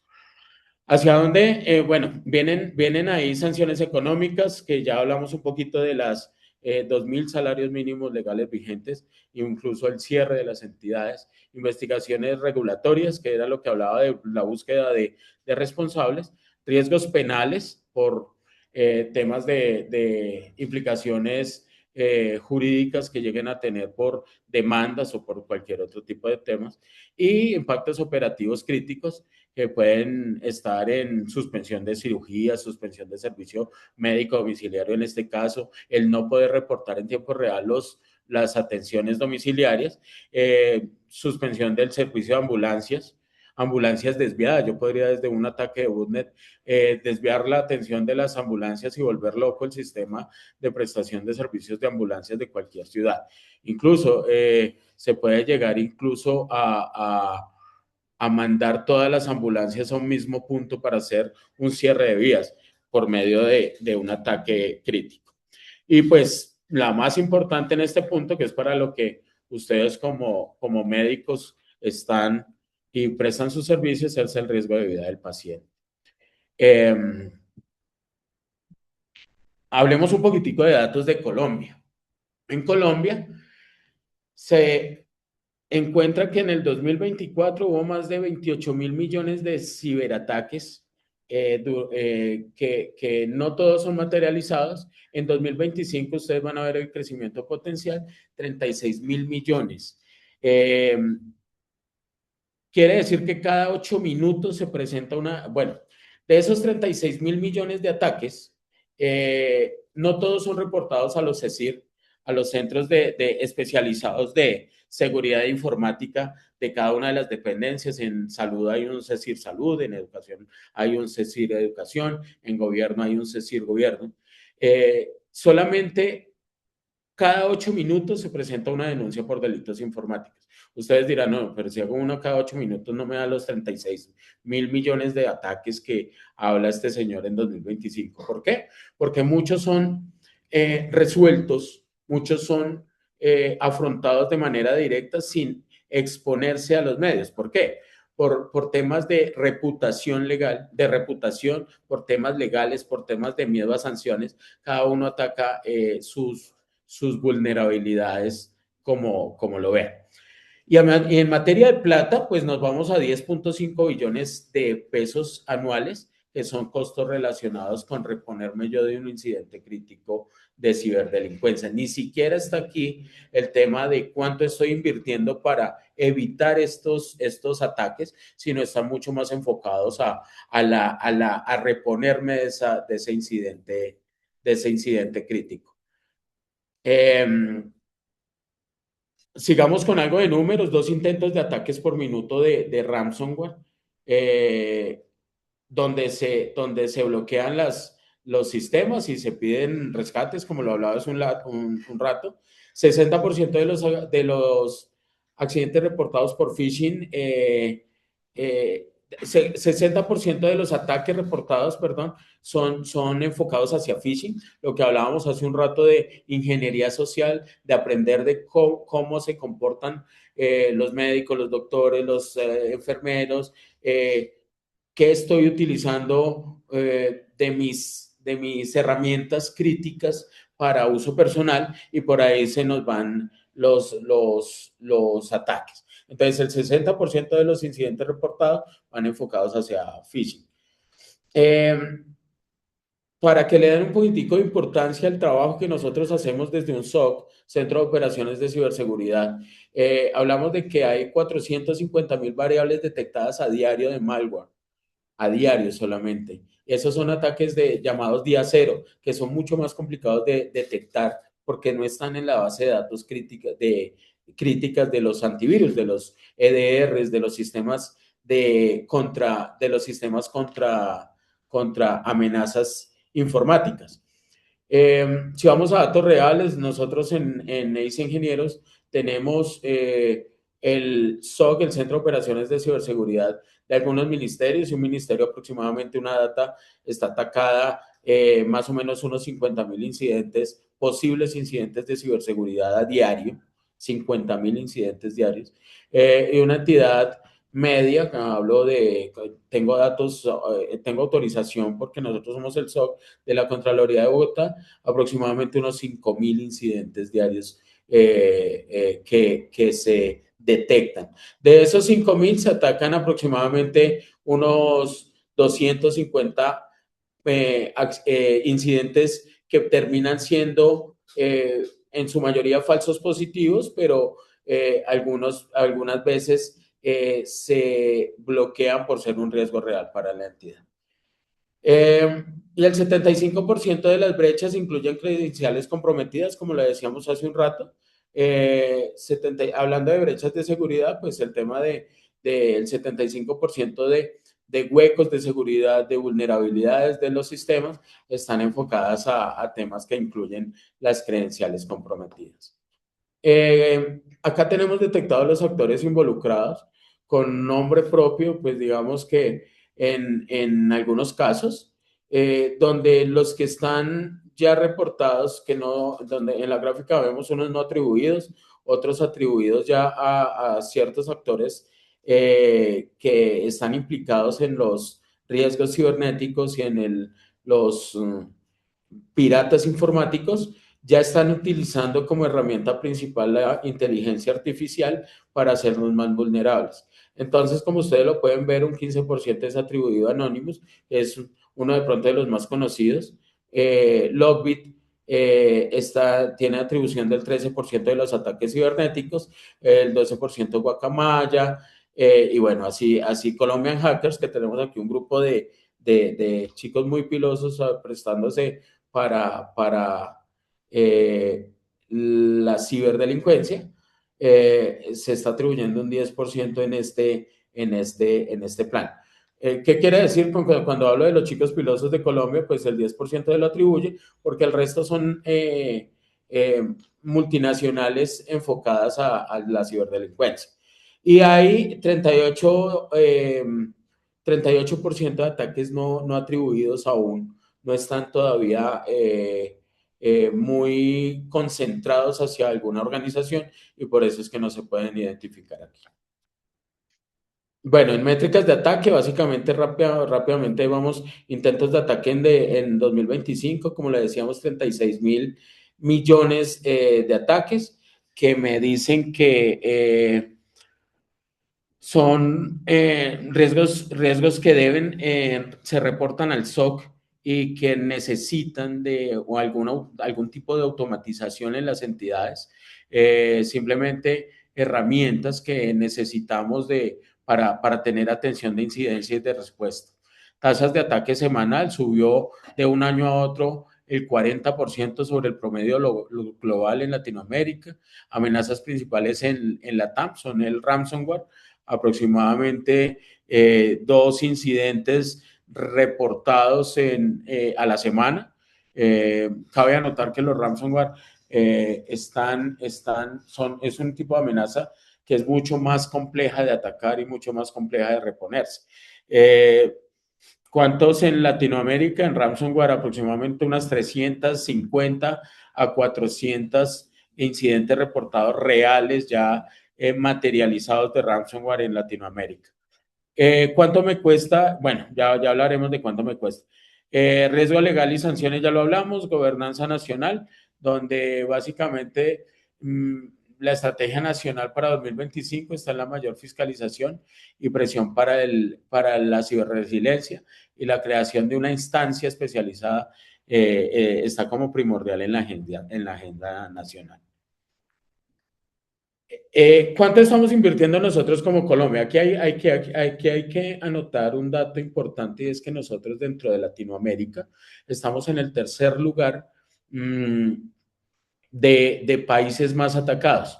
Bajamos un puesto, el año pasado estábamos de segundo solamente después de Brasil, y en este momento estamos de terceros después de Brasil y de México. Brasil sigue siendo el más atacado, pero también cabe anotar que Brasil es un país mucho más grande y con mayor población que Colombia, ¿no? México es también más grande que Colombia, con más personas.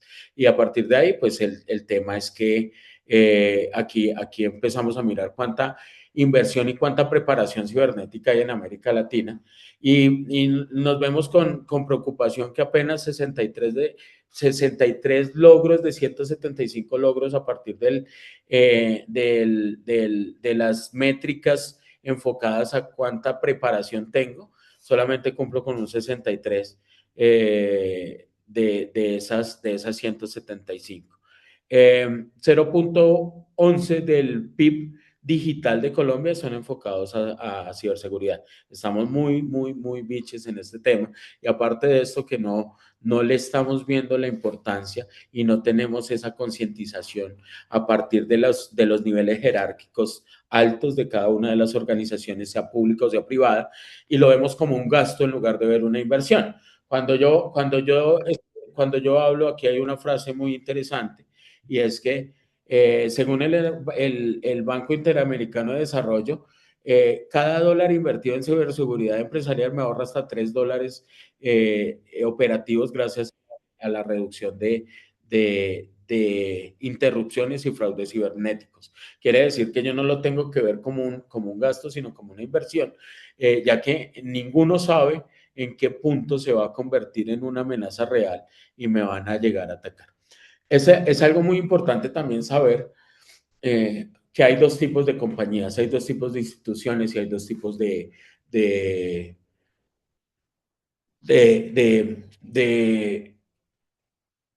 formas de ver este tema de la ciberseguridad. Uno son las entidades que saben que están siendo atacadas y se preparan para ello, y las otras que simplemente no saben y no se han preparado. ¿Qué pasa? Todos estamos siendo atacados en este momento. Todos tenemos alguna vulnerabilidad, todos tenemos alguna brecha de ciberseguridad, si no la conozcamos. Lo que no sabemos es cuándo va a salir a la luz y cuándo va a ser atacada. No sé si lo saben también. Un ataque puede haber sido un ataque que reviente el día de hoy, puede haber sido instalado hace meses atrás, 6, 8 meses. Cada uno de los ataques se puede demorar entre 150 o 180 días, un poco más, en madurarse dentro de la red para lograr su cometido. Costos de reponerse un ciberataque en Colombia: $1.5 millones aproximadamente me cuesta reponerme de un incidente de ciberseguridad, y de un tiempo aproximado de 2 o 4 semanas. Vuelvo y reitero, 2 a 4 semanas si yo tengo forma de recuperar mi data. Si no tengo la forma, simplemente en una semana podría llegar a desaparecer mi compañía.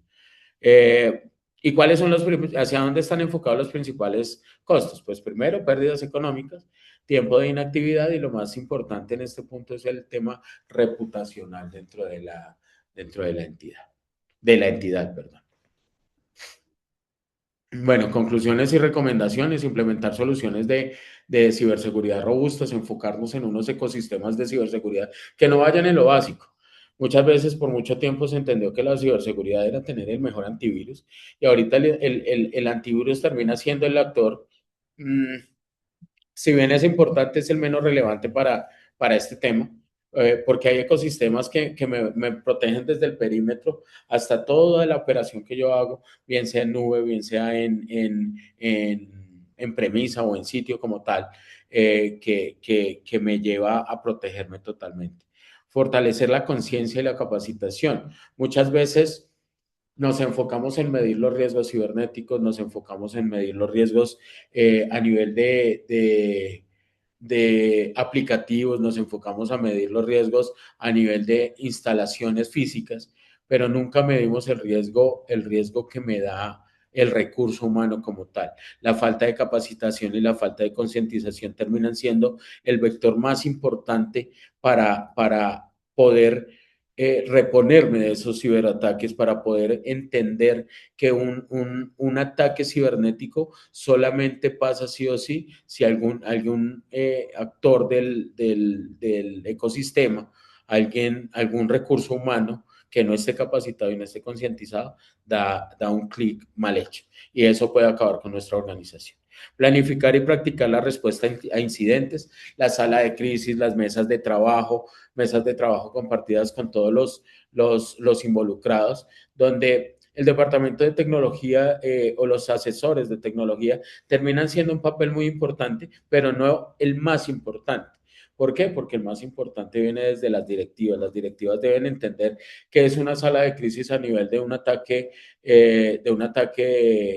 de ciberseguridad. ¿Cómo debo actuar? ¿Debo salir a la luz a contar la verdad? ¿No debo? ¿Cuánto tiempo me debo guardar yo para poder decir, oiga, no tengo la data en ese momento porque fui víctima de un ciberataque? ¿Cómo me debo comportar yo ante el mundo? Si debo pagar o no debo pagar rescate, si debo hacer caso omiso a los, a los ciberdelincuentes cuando me piden alguna reposición o una recompensa económica. Todos esos factores terminan siendo factores financieros, factores directivos, que si bien la parte técnica es la encargada de reponernos, termina siendo la más importante la parte financiera y la parte operativa para la toma de decisiones. Entonces, estar preparados para planificar y practicar esa respuesta a incidentes, tanto técnica como financiera y operativamente. Por eso ustedes, como directivos de esas entidades, se vuelven los actores más importantes de esa fórmula para que los ciberatacantes queden casi que sin fuerza en sus actuales. Y colaborar con los organismos de ciberseguridad. Como bien lo dije, cada uno de los sectores tienen unos CECIR, unos centros de seguridad informática para reportar y para recibir ayuda. Y también cada uno de los datos que se reporten pueden ayudar a que a otras personas no les pase. Hay una organización que se llama FIRS, donde estamos las empresas que estamos dedicadas a este tema de ciberseguridad, y aquí pueden ustedes recibir una ayuda y un acompañamiento para darle las directrices gratuitas si ustedes no tienen las fortalezas completas y los skills completos en un departamento de tecnología, para mirar a ver qué voy a hacer en un ciberataque. Todo esto va acompañado de una muy buena fuente de recomendaciones, de adoptar todos los tipos de acompañamientos, de las recomendaciones del acompañamiento de esto, y para eso vamos a estar nosotros ayudándoles. Para finalizar, pues, como lo dijo Carlos Mauricio, invitarlos al taller presencial, donde hablaremos un poco más a fondo de temas especializados sin llegar a nivel técnico que sea inentendible de pronto para el público, pero sí especializados para que entiendan algún tipo de soluciones, cómo yo me puedo reponer rápidamente, qué debo tener en cuestión de ciberseguridad y de seguridad de la información, que son dos temas y dos mundos totalmente distintos que hablaremos en dicha charla. Muchísimas gracias, Doc, gracias Carlos Mauricio, y espero no haberme extendido tanto. Sí, puedes compartir la otra pantalla, el otro slide, Héctor, por favor. Ahí. Perdóname, doctora Diana, para que puedas dirigir la última fase. Los invito a todos los asistentes para que puedan escanear el QR. Hay unas preguntas básicas de identificación de la entidad y de cada uno de ustedes, que son preguntas lógicamente con respuestas abiertas. Y hay otras preguntas de selección múltiple, son muy cortas, es de respuesta sí, no. ¿Cuál es la finalidad de estas preguntas? Es poder conocerlos un poco más a ustedes para que a las personas o a las entidades que deseen participar del taller que vamos a realizar, podamos tener una mejor orientación y darle un foco, con un mejor foco al taller y podamos sacar el provecho. Insisto, es un taller, no es un seminario, no es conferencias magistrales, es una dinámica en donde vamos a escucharnos, vamos a interactuar y vamos a tratar de darle respuesta y compartir las experiencias. Entonces los invito por favor para que lo escaneen el QR, diligéncienlo. En la parte final del formulario van a encontrar una pregunta muy básica que es si desean o no asistir al taller. El taller se piensa realizar la segunda semana de marzo. La fecha la estaremos lanzando con las entidades que deseen acompañarnos y muy seguramente en ese otro contacto que hagamos les estaremos informando del lugar, el lugar donde lo vayamos a realizar. Y les agradezco de verdad el tiempo que le puedan dedicar a llenar el formulario mientras respondemos algunas preguntas y inquietudes que tengan, doctora Adriana.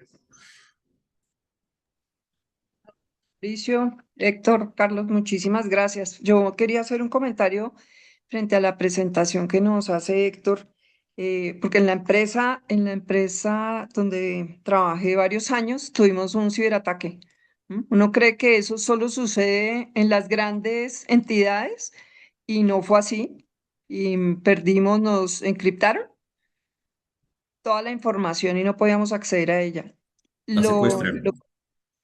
nos secuestra, sí, pero teníamos un protocolo de continuidad del negocio, ¿sí? Y backup, lo que nos permitió, pues, no tener problemas en la operación, pero realmente es crítico. Es Y tú algo mencionabas, las entidades señor, es dramático el tema. no, terrible, terrible. O sea, realmente cada uno fuera de base porque cree que nunca le va a pasar eso, ¿sí? Que solo le pasa a los grandes. ¿M?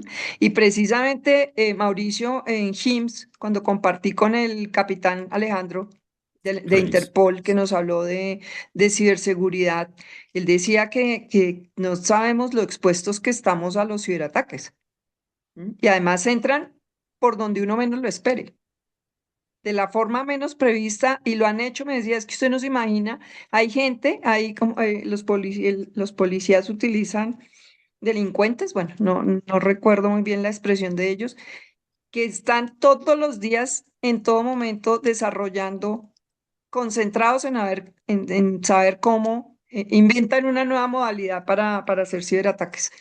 Entonces, realmente es una invitación muy importante y además de todo esto que hemos hablado para mis compañeros de la asociación, vuelvo y repito, no es solamente por cumplir un tema regulatorio. Yo creo que competitivamente, espera ya, Jaime, ya vamos a leer las preguntas. Creo que competitivamente también es un factor muy importante, ¿sí? Que podamos ofrecerle a nuestros clientes, mire, cumplimos con estos estándares de ciberseguridad, eh, interoperamos, no sé, eso realmente, miremos el valor que tiene hacer las cosas bien y estar bien asesorados, ¿no?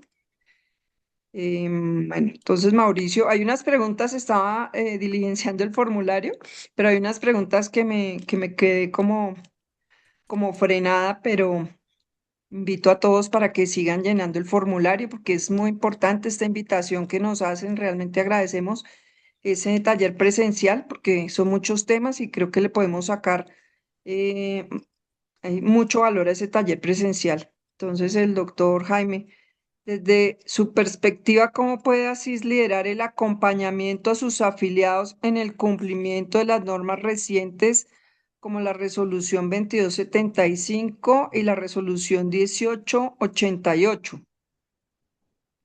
¿Qué capacidades técnicas y organizacionales deben desarrollarse en las IPS afiliadas para responder a las obligaciones normativas y técnicas del ecosistema de salud digital? Creo que Mauricio, esa pregunta es para ti.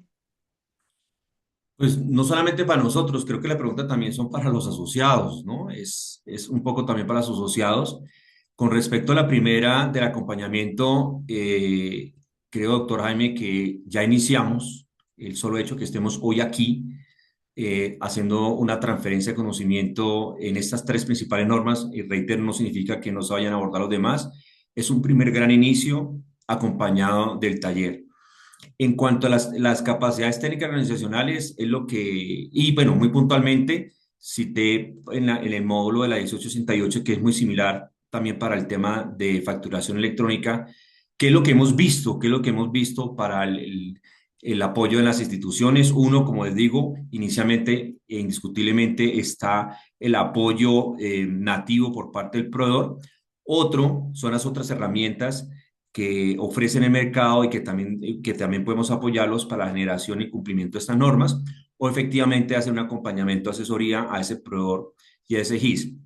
Pero más allá del cumplimiento normativo, es lo que he venido resaltando en la presentación y es definir una estrategia y plan de acción de salud digital, porque es que la definición del plan estratégico de salud digital va de la mano el liderazgo y la fortaleza en la calidad de los datos y efectivamente el planteamiento de lo que los sistemas no solamente se definan los estándares que ya adopten, perdón, los estándares que ya el gobierno ha definido, sino que efectivamente puedan llegarse a integrar con los otros sistemas que están tercerizados más allá de la 1868. Entonces, y fundamental, vuelvo a reitero, es hacer estrategias de capacitación para reducir el analfabetismo de salud digital con el buen ánimo de que todos tengamos un rol y una responsabilidad y miremos y repasemos y busquemos la fortaleza que tiene el dato como un activo institucional y un activo fundamental para el crecimiento de una empresa, para la toma de decisiones basadas en datos.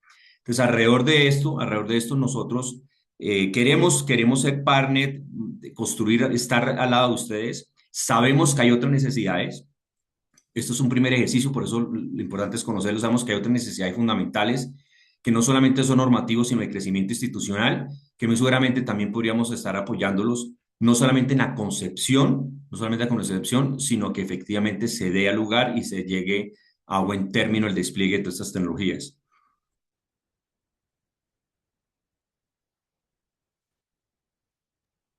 Mauricio,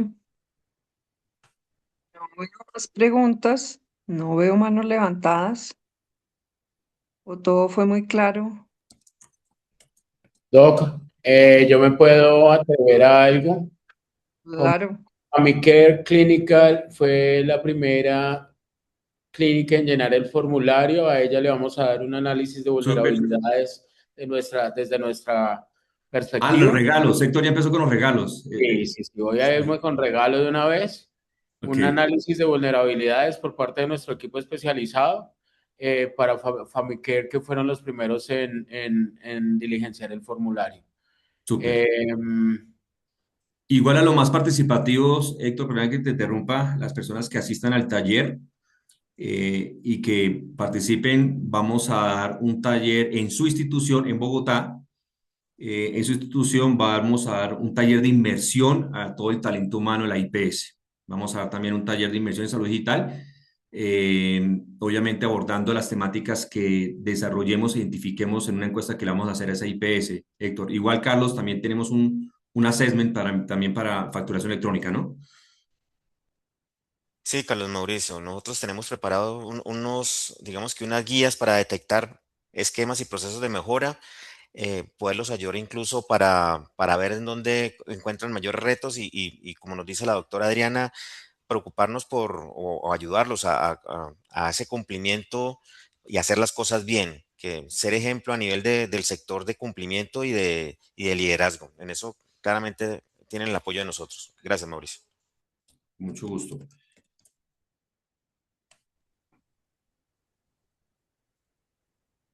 no sé si alguna de las personas que todavía quedan tienen alguna pregunta a yo tengo los... una pregunta para Carlos. Carlos, ven, aunque nosotros somos empresas, varios de los asistentes somos profesionales de la salud, ¿sí? y algunos prestan servicios como profesional independiente en sus consultorios, ¿cierto? Tengo entendido, ayúdame a precisar que el tema de facturación electrónica y RIPS también entra en vigencia para los profesionales independientes y a partir de cuándo, porque ahí yo creo que estamos más perdidos.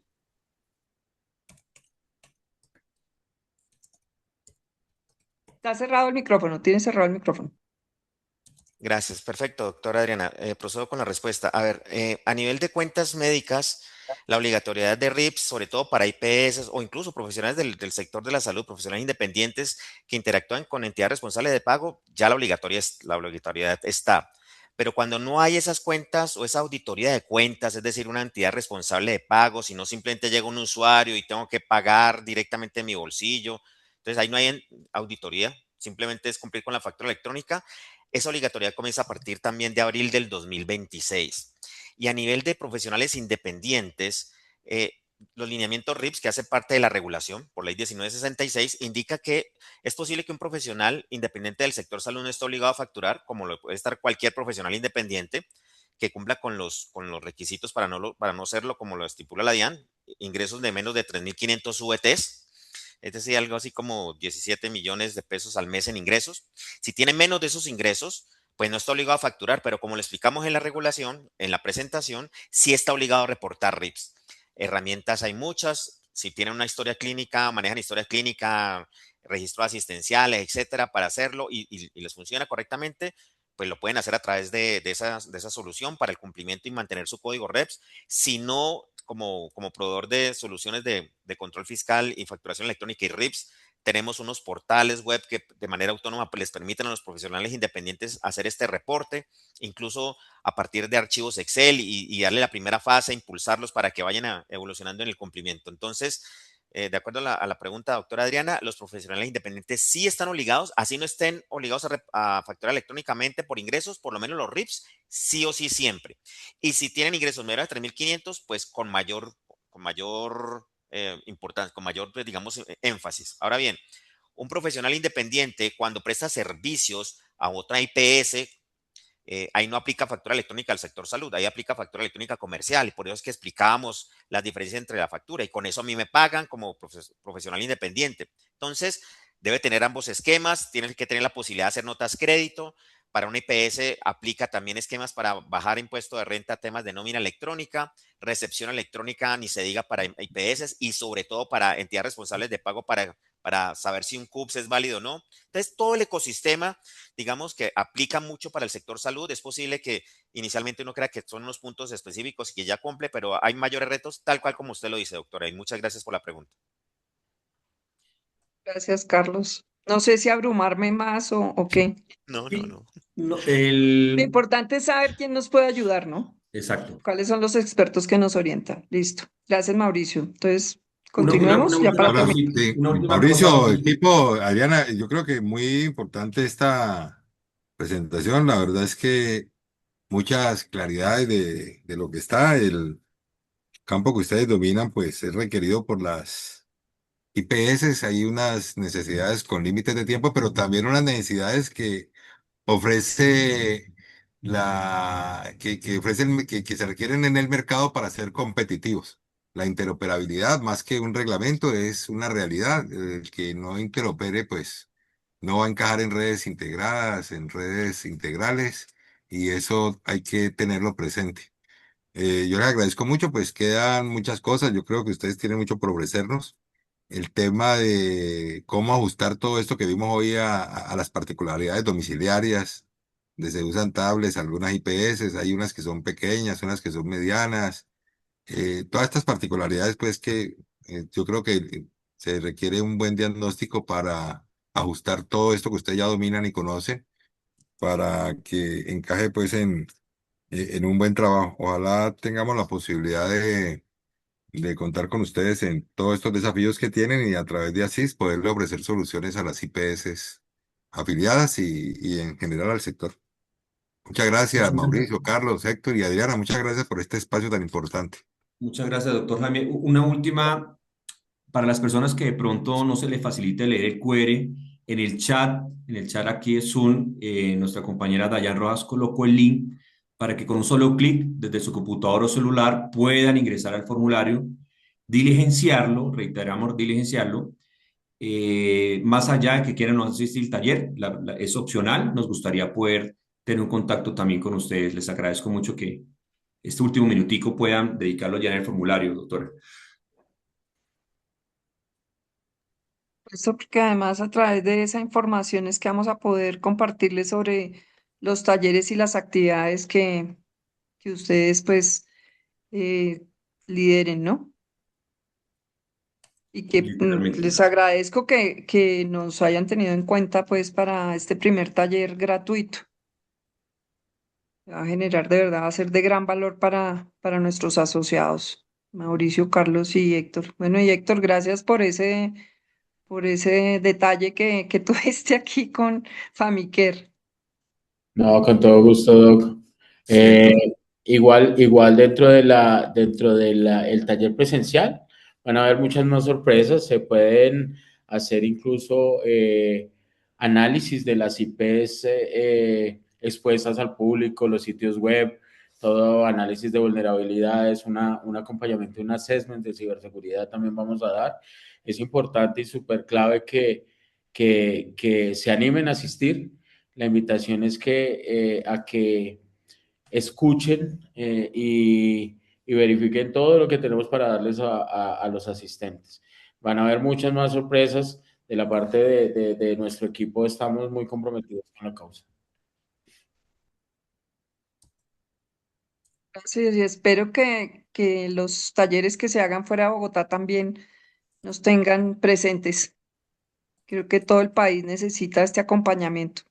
Muchísimas gracias y a todos los asociados que nos acompañaron.